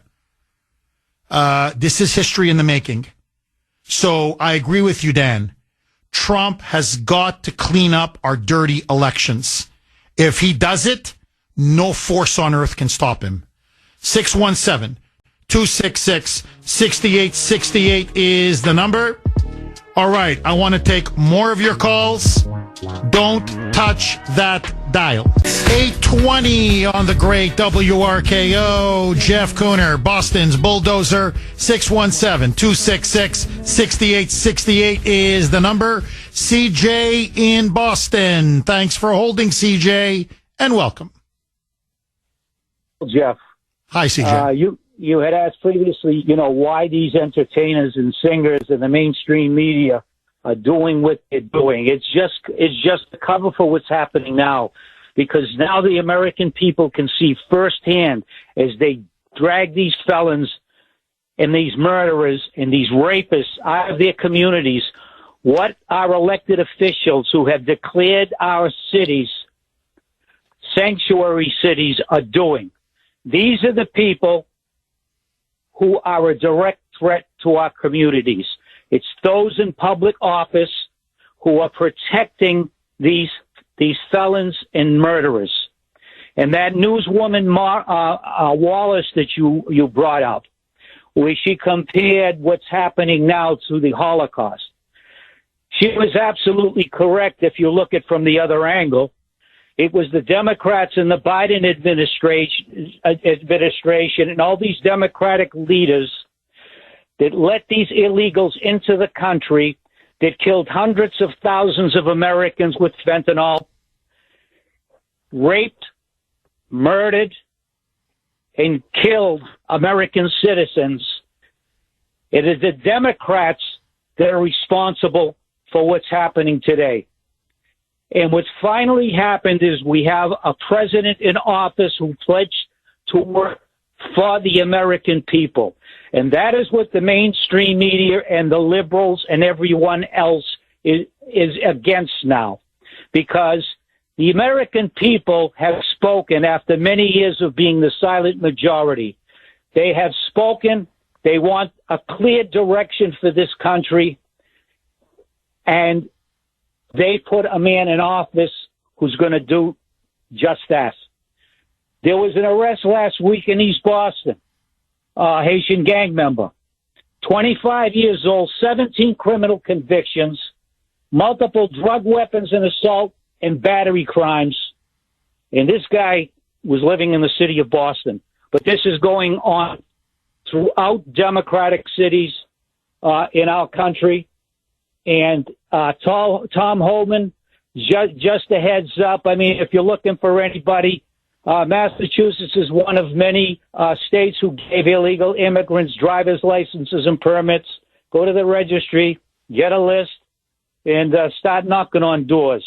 But what I would like to see President Trump do here, Jeff, is notify every state that if they are getting any federal money for entitlements going to citizens of this country, that citizenship be proven before those entitlements are given from Washington. And to float what was floated many years ago, and that is to make English the spoken language of the United States of America. And the president can begin doing that by making every federal form that needs to be filled out, you just put it in English only. You don't put it in 18 or 20 different languages. But the people have spoken, and I think by now, Jeff, the people of this country, after many, many years of hardship, both financially, economically, loss of their loved ones, have finally realized who is responsible for what the wrongdoing that has happened in our country. And as I said last week, I see the Republican Party and the mega movement from now until 2020. And just let me finally say this. Tomorrow is the Lunar New Year. And there will be billions, not millions, but billions of Asians throughout this country and the world celebrating the Lunar New Year. And it is the year of the snake. And as you mentioned, the LGBTQ community are concerned about being imprisoned by Donald J. Trump. Well, that's not going to happen. Okay? They know it's not going to happen. If they believe that's going to happen, then they need to seek some serious help.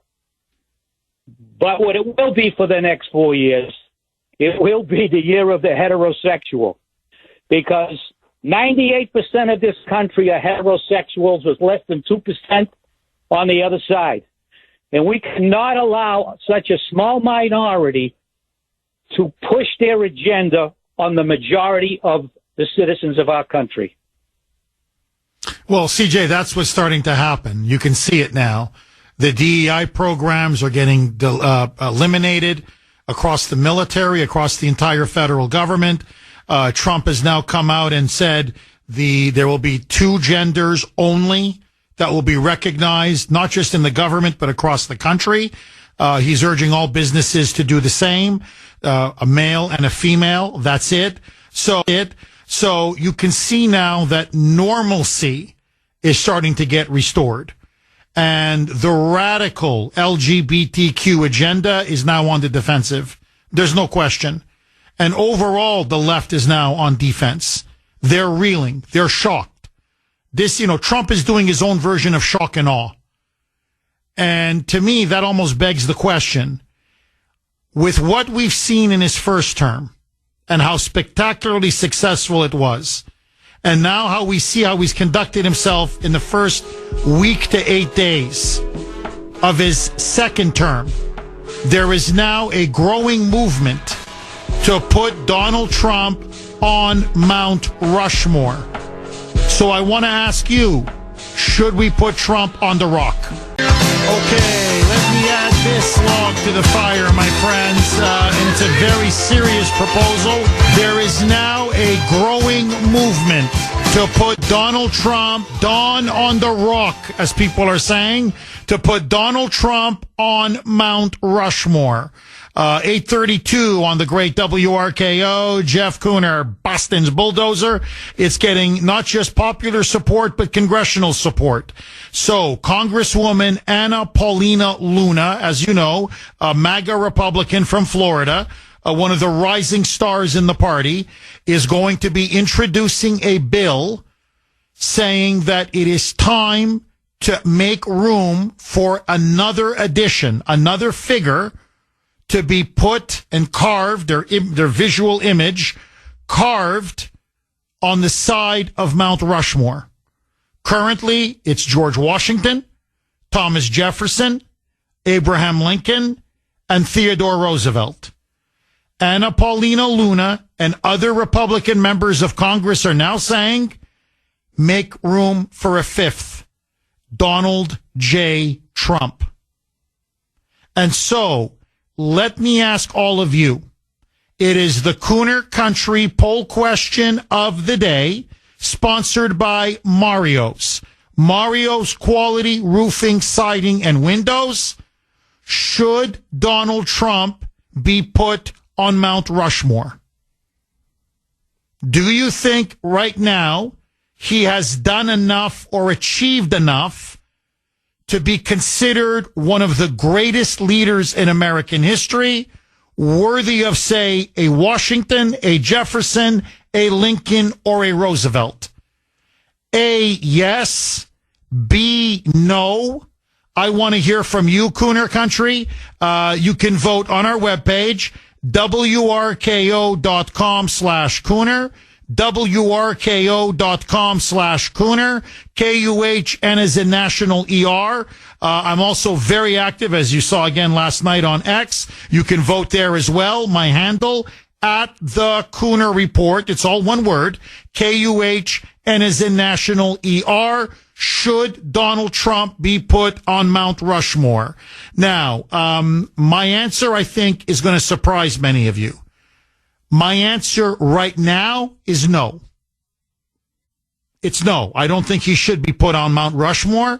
Now, as I said on X, and I firmly believe this, if he finishes his second term and ends up fulfilling and completing all of the central vital goals and promises that he's made, he's secured the border.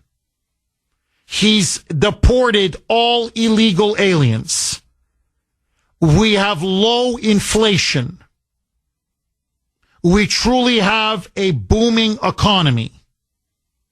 He makes peace in Ukraine, ends the war in Ukraine, ends the war in the Middle East, and ends up buying Greenland. If he can achieve those main goals, then I think no question he should be put on Mount Rushmore. Now we're talking about a transformational president, an historic great president. Again, as I played the cut maybe half an hour ago, like FDR, who will have a massive impact on America and put together a majority political coalition that will reverberate for generations to come. He will have saved America, he will have restored America, and he will have expanded America. So I think there's no, and also saved the world by stopping the possibility of World War III, both with Russia and Ukraine and between Israel and Iran. So if he accomplishes those major goals that he set out, let me repeat them: secure the border, deport all illegal aliens, low inflation, energy dominance, a booming, roaring economy, ending the wars in Ukraine and the wars in the Middle East. In other words, peace on earth, peace abroad, and purchasing or acquiring Greenland. I don't see how he cannot be considered one of the greatest presidents we've ever had. Combine that with his first term, and deserve a spot on Mount Rushmore. To me, I think it's obvious. He deserves to be on Mount Rushmore. Just, as Washington, Jefferson, Lincoln, and Theodore Roosevelt do. But that's me. I want to hear from you. Do you think President Trump deserves to be on Mount Rushmore? Many people think he deserves it now, that he's already accomplished enough. I think he needs to finish his second term. We have to see what the end results are. And then if he accomplishes his major goals and objectives, no question. Now, listen to Jason Chaffetz, because everybody now is talking about this, and it's getting more and more traction. Here is Jason Chaffetz on Fox News. He says, yes, roll cut 8. In other words, not 2.5, 3 years from now. He means now. Do it now. Roll cut 18, Mike. There's room up there. I think it'd be great. I think what Donald Trump has done and is in the process of doing is transforming the United States of America and putting America first. And I think America loves it. And I think there's a great case for it. So he's saying do it now. Kayleigh McEnany, who used to be press secretary for Trump, I wouldn't say she's on the fence. She is very sympathetic to doing it now, but she wants to think about it a little bit more, but she's certainly fascinated. And she said, you know what? It would be poetic justice against Joe Biden. Roll cut 19, Mike. I'm fascinated by this because that would be some sweet irony after President Joe Biden stopped the fireworks display from Mount Rushmore. So if you did the 250th anniversary of the country at Mount Rushmore with President Trump's face, it would be epic. Well, that's what's driving the legislation. As you know, next year, 2026, will be the 250th anniversary of our great nation. And Trump wants to throw a massive party, a massive celebration to honor and commemorate the 250th birthday of the greatest country and the greatest republic ever in human history. And many Republicans are saying, you know what? Let's throw one big party on Mount Rushmore, and to put the cherry on the sundae, add Trump's visual image, his face. Add him to Mount Rushmore. It won't be 4 great presidents. It'll be 5, Donald being the 5th. Agree, disagree, 617-266-6868 is the number. Now, Emily Compagno on Fox is saying, leave the mountains alone. She thinks, just leave it alone. The Black Hills of South Dakota, is it even feasible from an engineering point of view? Will it create too much instability on the mountains? And she makes the point, look, we don't have to put him on Mount Rushmore to commemorate and memorialize Trump's achievements and his transformational positive presidency. She said there's other ways to do it. You can put him on a currency. You can Dulles Airport in Washington, D.C. Remember the national airport they renamed Reagan Airport. They renamed it as Ronald Reagan Airport. So they're saying, well, Dulles Airport in D.C., rename it Donald Trump Airport. So her point is, leave Mount Rushmore alone, but we can honor Trump in other ways. Roll cut 20, Mike.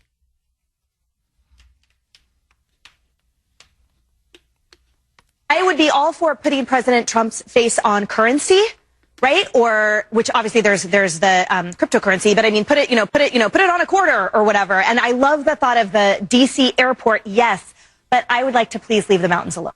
So there you go. Put him on a dime, put him on a quarter, whatever.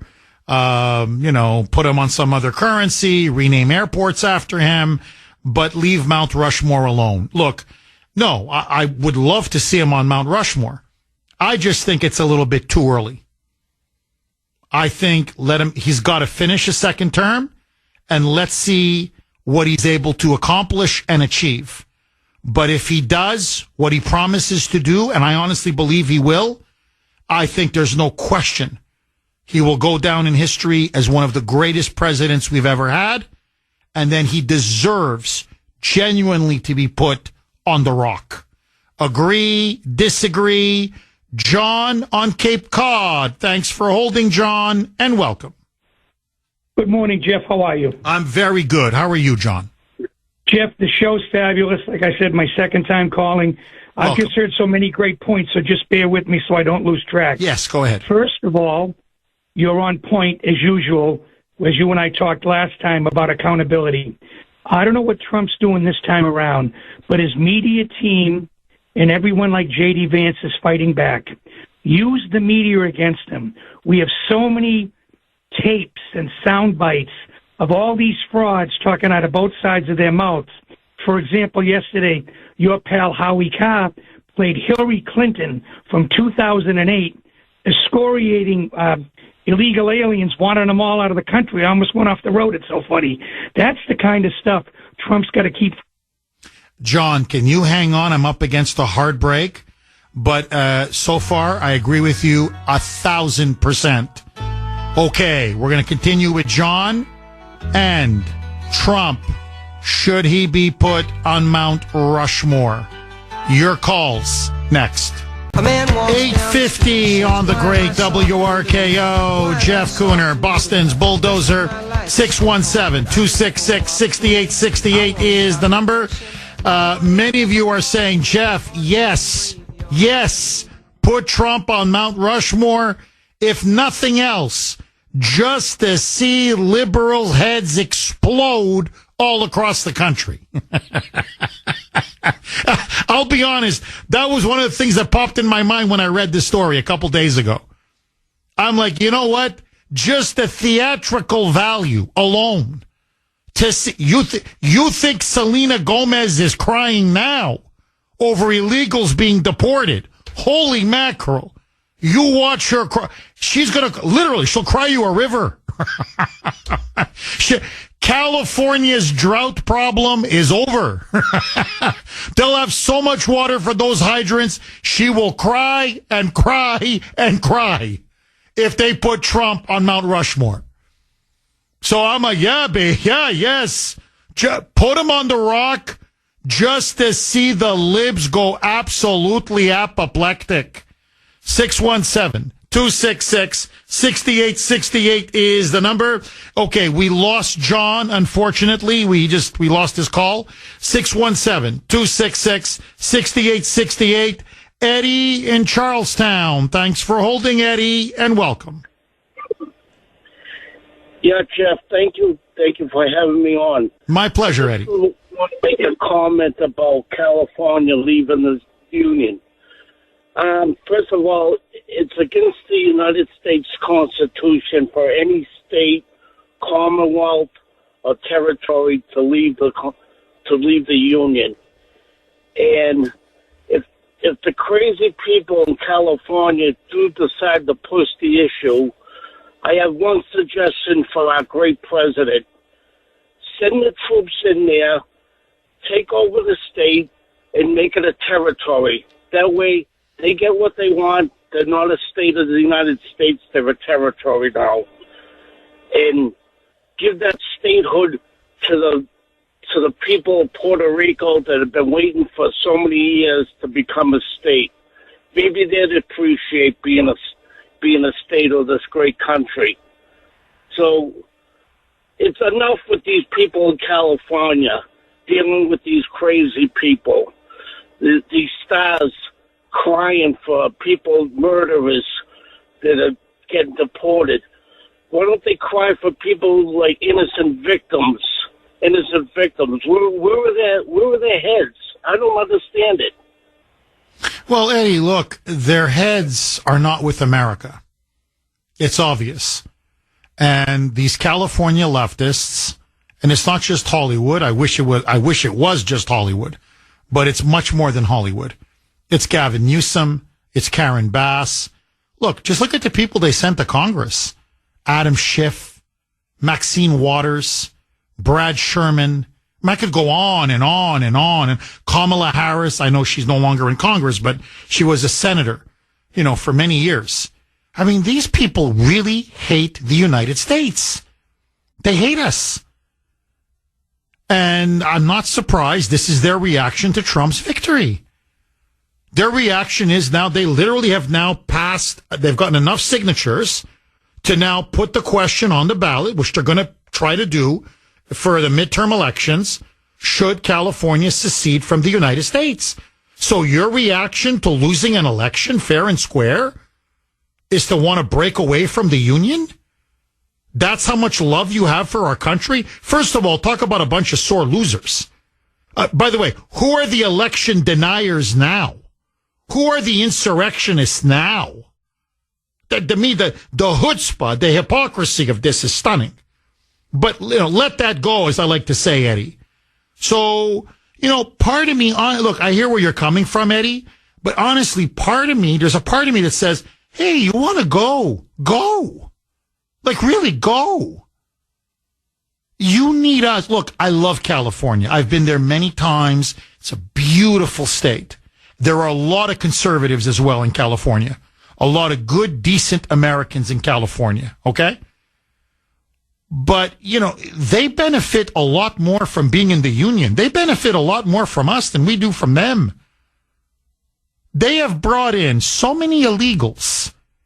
Just that alone, they've bankrupted their state, and we have to keep bailing them out. Here, look at L.A. They've so mismanaged that state, Eddie, there's no water to battle the fires. Much of L.A. now has been burned to the ground. It's ash. Who's going to bail them out? We are. As in the federal government. Trump had to go down there and say, you guys have so mismanaged this with the regulations, the red tape, the permitting. No, they're not going to start rebuilding in 18 months. They're not even going to start rebuilding next week, as Karen Bass said. They're going to start rebuilding now, today, tonight, now. So what I'm saying is these people are a bunch of ingrates. They really are. So this is your reaction? Do what the South did? And by the way, these are the same idiot leftists who call Southerners or people who support the Confederacy traitors. Well, what are you? I mean, if the Confederates were traitors, you want to do the exact same thing. You want to secede. So what, you're not a traitor now? So honestly, Eddie, there's a part of me that says, hey, look, you hate this Constitution. You hate our Bill of Rights. You hate our country so much. There's the door, man. Don't let it hit you on the way out. Because I'll tell you this, Eddie, you mark my words. If California goes independent, if they secede, they become their own country, with the gang of leftists now, these corrupt criminals that now run California, and with all the illegals that they have already, you will see the creation of an instant northern Mexico. California overnight would become a third world hellhole. They would be begging to come back into the Union. So there's almost a part of me, Eddie, that says, it's like a teenage brat in your house who's just causing trouble all the time, never happy with anything. Doesn't like mommy, doesn't like daddy, thinks they can always do everything better, but they can't. And part of you says, you know what? You want to leave the house? Get out. See if you can do better on your own. Get out. Get your own apartment. Pay your own rent. Pay your own bills. Hold down a job. And within 3 to 4 months, mommy, daddy, could you let me back in? The landlord just kicked me out. So part of me, Eddie, I'm not saying I want him to go because I'm an American and I'm a union man. But there is a part of my brain that says, hey, you crazy left-wingers, you moonbats, you want to go? Go. Final word to you, Eddie. Final word is about Mount Rushmore. I agree. President Trump should be on Mount Rushmore by himself above the rest of the presidents. That's where he should be, above the rest of them, because that's where he is. Eddie, thank you very much for that call. I really appreciate it. Look, to me personally, we may have a disagreement on this, but I think George Washington, to me, will always be our greatest president. To me, no George Washington, no America. I know people have their own personal presidents. Thomas Jefferson, no Declaration of Independence, no American Revolution, no American Revolution, no America. Lincoln saved the Union. So no Lincoln, again, no America. I think Theodore Roosevelt was a great president, and he made America into a great power. But I don't think he's quite on the level of Washington, Jefferson, and Lincoln. But look, I think Trump deserves to be up there with the greats. And those are the greats. 617-266-6868. Agree, disagree. Mike in Saugus. Thanks for holding, Mike, and welcome. Jeff, nice to hear you. Hi, Mike. I have 2 points. Yes. I agree with you. I don't think it's time now that we put Donald J. Trump on Mount Rushmore. My second point is I lived in California for 18 years in the 70s and the 80s. California is not the state it was before. We have rotten politicians there, worse than Massachusetts. It's like a gang of thieves. That's what they are. And there's a lot of good conservatives there that don't like it. And now what has happened with the fires there, people in California are turning around and they're disgusted with the politicians there. You are going to see a change in California coming. Mike, just to reinforce, to piggyback off of what you're saying, because you're completely right. You pretty much, I know you know the answer to this. It's obvious. But, Mike, the number one state that is losing people, take a guess. California. Bingo. And then, Mike, the second state right after California that's losing people. Pardon me? Massachusetts. You got it. Bang. Winner, winner, winner, chicken dinner. I mean, it's incredible. California is, in terms of population, is the number one state that's losing the most people. People are fleeing California. And these are working class people, middle class people, taxpayers, businesses. So there's middle class flight out of California. And the second state just behind California that's losing people, again, middle, working class, taxpayers, Massachusetts. So you just look, you can judge things by people. You know, people are voting. How are they voting? They're voting with their feet. That's how much the Moonbats have mismanaged both. To me, Massachusetts is the California of the East Coast. That's why I always say this.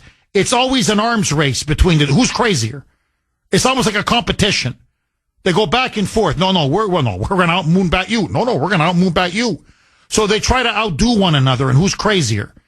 But no, look, Mike, as many people are pointing out, if California left the Union, I don't think the Democrats would ever allow it. They would never win the Electoral College again.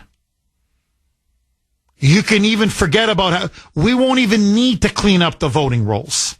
I mean, I'm not saying we shouldn't. Of course we should. But my point is, without California, the Democrats cannot win a presidential election. They just can't. So if California leaves, they're guaranteeing MAGA rule for 100 years. So, and you're right, it is one of the, if not the most corrupt state in the union. And Mike, I gotta say this, okay? The videos are coming out now. I'm not just talking about the homes, the communities that have been burned to the ground, but have you seen the massive homeless encampments? Oh, American citizens flopping on the sidewalk, these drug addicts, stoned, high, many of them literally dying, people walking over them. Forgive me, excrement, urine everywhere. This is San Diego, San Francisco, some of the most beautiful parts of Los Angeles. I mean, California is as close to, in terms of the weather, the topography, the geography, it's as close to paradise on earth. How do you run that into the ground? The images are heartbreaking. Like here, when you go on Mass and Cass, and you see all the addicts and the heroin addicts and the homeless people, and, they're peeing and defecating on the sidewalk, and they're you see the cops are there with the Narcan. It's just the same guy 3 times a day. Narcan. And they just, they're destroying Boston in front of our eyes. So, Mike, I'm with you. Really.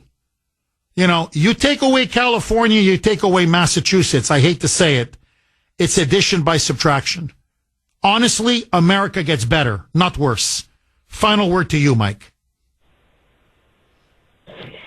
It wasn't that way in California underneath Governor Deukmejian or Governor Ronald Reagan. It has got so bad with Gavin Newsom and Arnold and Brown. They have ruined California. Amen. Mike, I couldn't have said it better myself. Mike, thank you very much for that call. Look, people forget that. Reagan was a 2-term governor of California. It was the Golden State. Everybody wanted to live there. It was safe. It was clean. Law and order. Low taxes. Everybody had a job. The economy was booming. You had the incredible weather. I mean, California was where the action was. Now, it's basically an extension of Mexico. David in Vermont. Thanks for holding, David, and welcome. Yeah, bonjour, mon ami. Bonjour. How are you, David? I'm okay. I'm okay there, you. Hey, I got an idea, me. Go ahead, David. These people in California, if they were going to secede, I know how they'll survive. China's already trying to get landing rights in the port in Long Beach. And they've got money to invest in ports and all kinds of places like that. So I'll bet you they might even have something worked out that could be a source of revenue for them right away. You know, that's an interesting point. It really is, because I think you're right. I think the Chinese would gobble them up. They would cut all... Look, they've penetrated Congress. They've penetrated the Biden regime. They've penetrated the highest echelons of our government.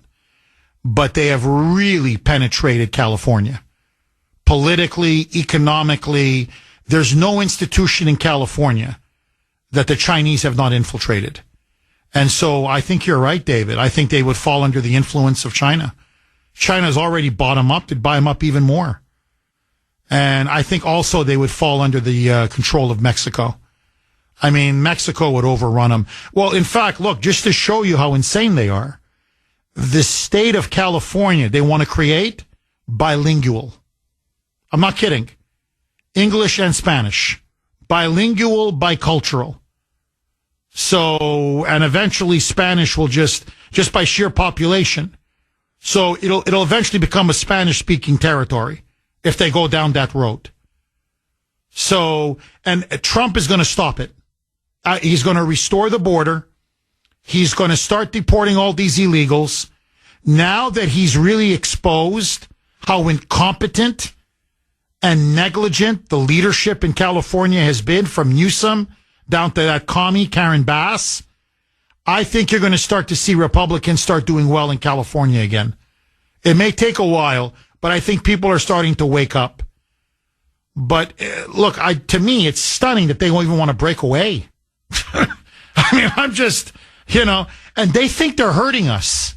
Like, I don't think they realize most of the country is like, okay, guys, don't let the door hit you on the way out. Bye-bye. David, thank you very much for that call. All right, quick reset.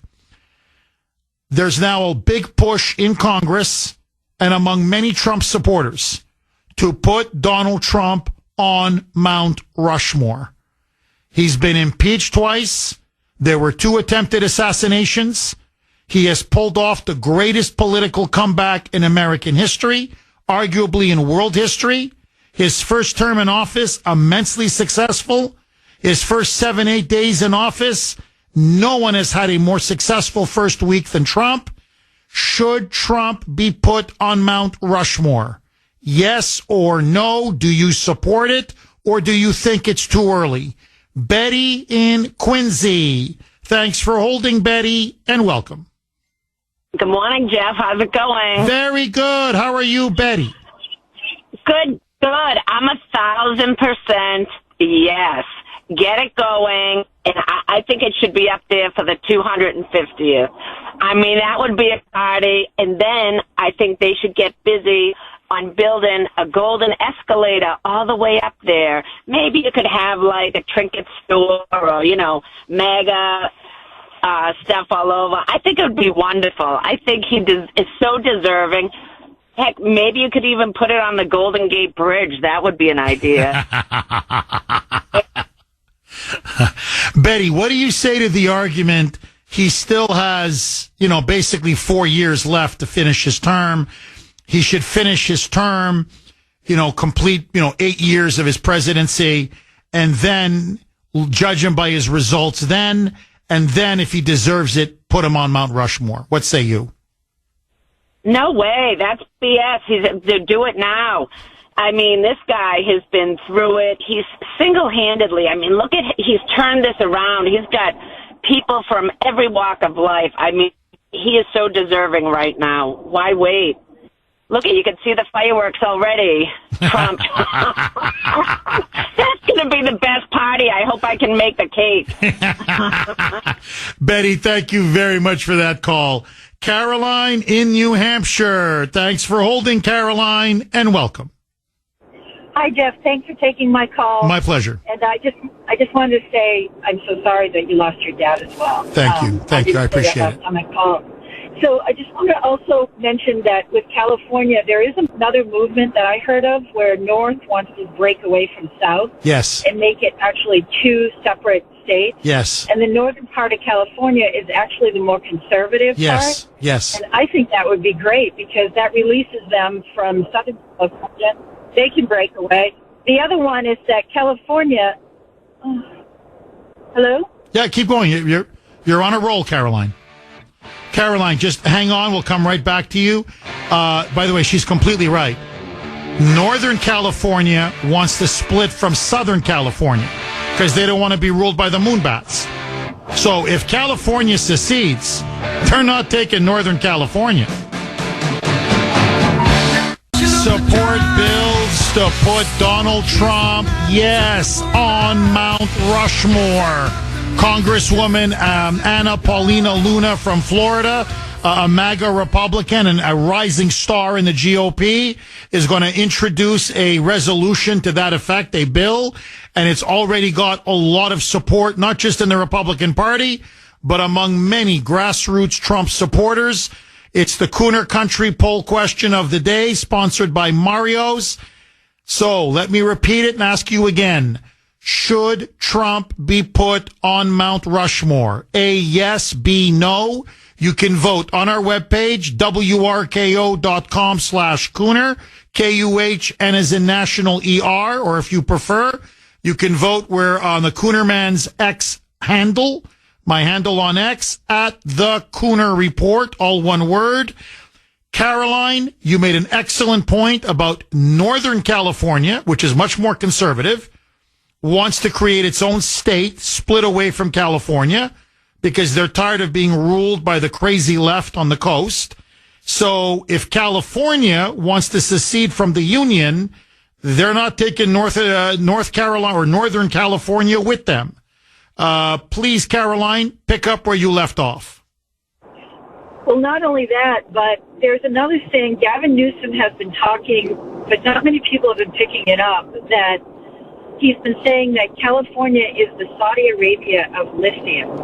So, in other words, if that's true, and he has been putting a lot of attention into this lithium, as well as other states like Wyoming, the mineralites are very, very big right now in this country. People don't realize that. There was just a mine in Wyoming that was, a banker bought it for like $2 million, and then the minerals that they found in there that China is now not allowing to leave anymore, their country. So now these minerals are worth a lot. That mine is worth like something like $38 billion now. So this lithium is very big. So is that another reason why he's clearing out California? Are they going to be opening up mining if he's talking about this? And the last thing is, when Biden ran for president, his motto was build back better. Build back better from what? Well, in order to build back better, don't you have to kind of destroy first? And if you think about it, including the fires in L.A., I do believe in geoengineering, the Florida hurricanes, Asheville, which there's a huge lithium mine underneath Asheville, not to mention Arkansas. They want to open up one in Maine. There's one in Oregon. There's a big one in Nevada. It could outdo the one in Chile. So these factors, I think, are very important to California as well, because now if you do a search for smart cities, as you mentioned the other day, 2028 in Los Angeles, you'll see already the plans are already there to build the infrastructure, and that includes AI. So that's what the future is of California. I'm sorry, it's just lithium, big money. Never trust Gavin Newsom. That's what I was trying to bring. Well, and Chinese money. You're right. Look, it's globalist money. It's big money. But you always, look, to me, all roads, when you look at these globalists, okay, and you really put your finger right on it, Caroline. Again, best audience in the business.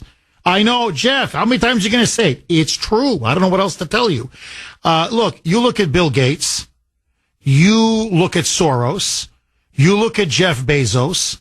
I could run down the whole list. All roads lead back to China. Klaus Schwab, the World Economic Forum, they see China as the world's future, as the world's great next superpower, that we are what Great Britain was to us, we are to China. That's what the globalists believe. And so they are bowing to Beijing. And China is the one, you're right, that is trying to gobble up all of these what are called rare earth minerals. And so you're right, there's a lot of mining areas in California that Gavin Newsom wants to sell off to the Chinese in particular. But you got to clear the population. You got to clear people out in order to do that. Now, just before I let you go, Caroline, to show you the depths of China's penetration of our government, under Biden in particular. Now, all of you, you need to hear this. What did Joe Biden's CIA, the CIA, say? That the Wuhan lab was not responsible for the outbreak of COVID-19. They kept saying that over and over and over. When Senator Tom Cotton said, no, it looks like it came from the lab in Wuhan, the media pounced on him. Biden, this is disinformation. He was censored. Cotton was censored. Well, guess what? Now that John Ratcliffe, Trump's CIA director, has now been running the CIA for the last couple of days, he released a secret file. That secret file says, listen to this, that throughout the entire Biden presidency, the CIA knew that COVID-19 came from the lab in Wuhan, that it was a lab leak, but they deliberately lied and misled the American people. My friends, the Chinese own our deep state. 9:31 on the great WRKO. Jeff Kuhner, Boston's Bulldozer. 617-266-6868 is the number. Okay, so just to put an exclamation point, huge story that broke over the weekend. And the reason why most people haven't heard about it is because the fake news media industrial complex is trying to sweep it under the rug. So Trump's new CIA director, a very good man, John Ratcliffe, said, you're not going to believe this. Under Joe Biden's presidency, his CIA knew the entire time they had a file that said COVID-19. Now remember, this unleashed a global pandemic. Millions of people died. And our CIA under Biden knew the whole time that this originated in that lab in Wuhan, that they were doing gain of function research, highly dangerous, and that it leaked from the lab. They knew it. And yet his CIA and Biden deliberately suppressed the information and kept it. They lied. They lied to the American people. They kept it secret for almost 4 years. Now, why? Que bono, as they say. Who benefits? China. China. All Biden did was cover China's, China's rear end. They were covering up for the crimes of Beijing. Now, why would our CIA do this? Why would our deep state do this? Why would Joey do this?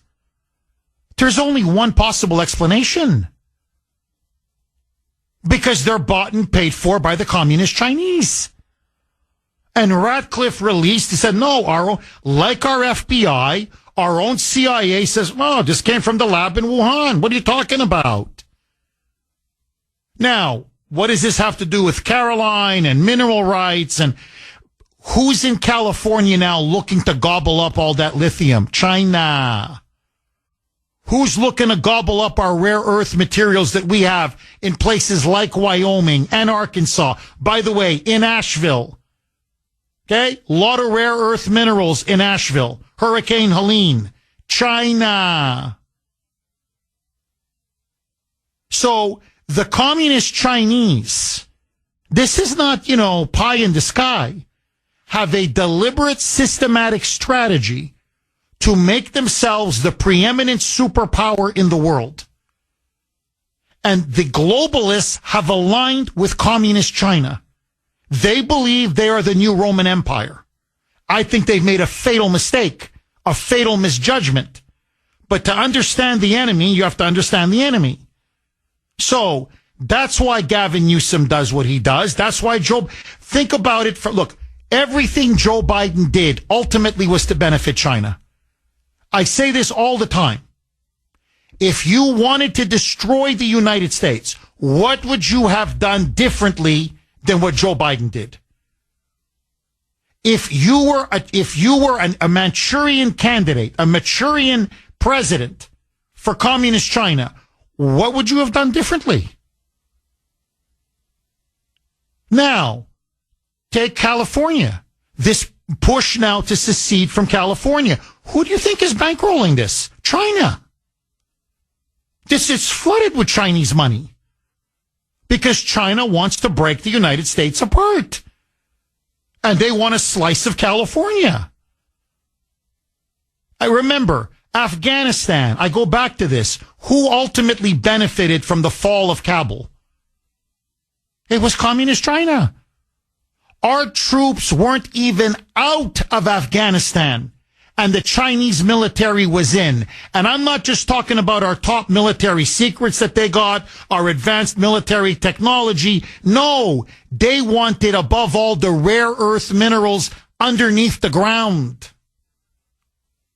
They signed a 100-year deal with the Taliban. They're going to suck that country. They're going to suck Afghanistan's minerals dry.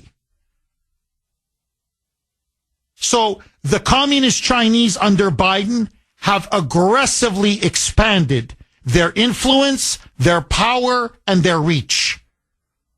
So when Caroline says, Jeff, I think they want to buy up the mining areas in California, it's pretty obvious. Gavin Newsom keeps talking lithium, lithium, lithium. Yeah. And who do you think's first in line? China. Now, Trump is the anti-Biden. He's the anti-globalist. And by the way, everything that he's doing, if you want the big picture, if you want Trump's strategic thinking, is to counter the rise of China. Secure our border. Why? To make us stronger to counter China. End the war between Russia and Ukraine. Why? So we can focus on China. End the war in the Middle East and contain Iran. Why? To focus on China. Rebuild our manufacturing, our industrial base, our middle class. Why? So we can compete with China. Here, the big one. Everyone's like, why is he pushing for Greenland so much? Like, what's gotten into him all of a sudden? Why does he want the restoration of the Panama Canal? Because Chinese military ships are going back and forth in the Panama Canal, and they're being uninhibited because Chinese companies run the ports in Panama, the Panama Canal.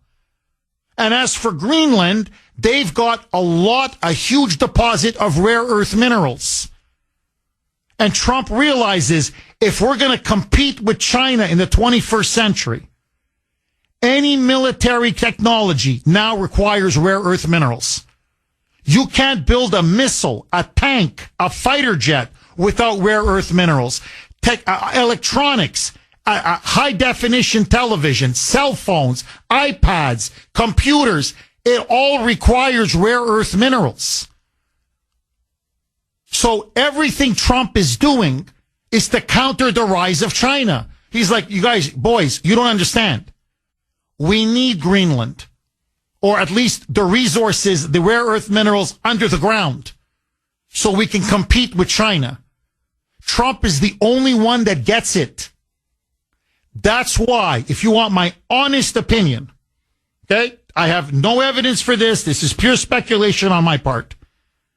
I believe the country that was ultimately behind the assassination attempt of Trump was China. I'm in my living room now, okay? So when people say, oh, Jeff, I think it was the CIA, I think it was the deep state. No, the CIA and the deep state have been influenced and penetrated by China. I think there's no question. And not the Chinese people. I want to be specific about this. It is the Chinese Communist Party. They are now the mortal enemy of the United States. We are now, whether we like it or not, we are now in a new Cold War with China. The regime in Beijing. And the only question now is, are you with us or are you against us? And I can tell you this, from Joe Biden to Kamala Harris to Gavin Newsom to the entire Democratic Party to Mitch McConnell and the rhinos and to the lying fake news media, they're against us. And that tells you everything you need to know. Eric in Plymouth. Thanks for holding, Eric, and welcome. Good morning, Jeff. My condolences to you and the loss of your dad. Thank you. Thank you, Eric. Yeah, this Trump has missions, okay? Mount Rushmore later. All right, yeah. I agree 100% exactly. And is what Brenda said, money, Larry, Arthur, they are leading the charge here. We've got to continue. Trump is, as far as California goes, succeeding. That isn't going to happen. All right, we're a union, e pluribus unum. It's like then Nevada will fall. I mean, they're right next door. The border touches, so they will infect them, and so on and so on. And this is, China. Are you with me? Eric, I'm with you all the way. In fact, Eric, look, you can look it up. Please don't take my word for it. People ask, well, who's funding all this DEI across the country? All this critical race theory, the transgenderism. It's all Chinese money. All of it. So they want to indoctrinate our kids to hate themselves, hate their fellow Americans, and hate their country. And Trump, honestly, is one of the few people in Washington who, J.D. Vance gets it as well. That's why he gets along so well with J.D. And there are others. I'm not saying they're the only two. But Trump gets it. And I'll be honest with you, Eric. If he can make America great again, and I believe he will, and if he can block and contain the rise of China, which I believe he will, he deserves to be on Mount Rushmore. I mean, we're talking now about a world historical president who has transformed not just this country, but the world. My only point is let him do it first, and then we put him on Mount Rushmore. He's got the most difficult 3, almost 4 years of any president I can think of. He's off to an incredible start. And my friends, we have to finish this mission. He saved our republic, and we need to now save it again. 950 on the great WRKO. Jeff Kuhner, Boston's Bulldozer. 617-266-6868 is the number. Richard in Andover. Thanks for holding, Richard, and welcome. Good morning, Jeff. Hi, Richard. Sorry about your father. Thank you, Richard. Pray for you. You're one of the greatest talk show hosts out there that doesn't get enough recognition in America. But you are growing, and we see this happening. I recently moved to New Hampshire out of Massachusetts, but I wanted to talk about states in California and how that is something that is just a spin and of an idea that can't work for the defense of the United States. We have military bases. We have a coastline there to protect ourselves. We can't let any foreign power just pull their boats up and ships up and land and invade the United States as a defense mechanism. And there's a lot of people in California that are nice, good people that don't deserve that the small leftist units of that are out there that would take over that state and run it. They're running it into the ground now. And I have a good friend that I was in the military service with in Fort Ord, California, back in the 60s during Vietnam. And he lives in Southern California. And he's beside himself about what's going on. And he's outnumbered by the leftists that's out there. And I believe that we can win. Trump is winning. His direction is going in the right direction. And that the United States needs to save California. You know how I pledge allegiance to the flag of the United States of America? Indivisible under God. Indivisible means it's not divided. The states are not going to get divided. We love this country, and you just keep up the good work of what you're doing here. Well, Richard, and thank you. And Richard, look, I want you to know, I think you're not 100, but 1,000% correct. Look, I think this is Newsom, and this is Adam Schiff, okay? Adam piece of Schiff. This is their mischief. They're trying to rabble-rouse. They're trying to break this country apart because they lost, and they're petrified of what Trump's going to expose. And all roads lead back to China. And they're in bed with China, and they know they're in bed with China, and that's why they're petrified. I think the people of California, they're lucky if they get 20% for independence. If that. Okay, I'm going high, very high. So I think ultimately it's going to go nowhere. Because the people of California are going to realize, and they're realizing it now, these fires have clearly shown it. They're nothing without federal aid. They're nothing. We have to bail them out again. They can't rebuild from a fire because they've so mismanaged that state without our money. That's number one. And number two, they'll become an instant third world banana republic. Really, I choose my words very carefully, Richard.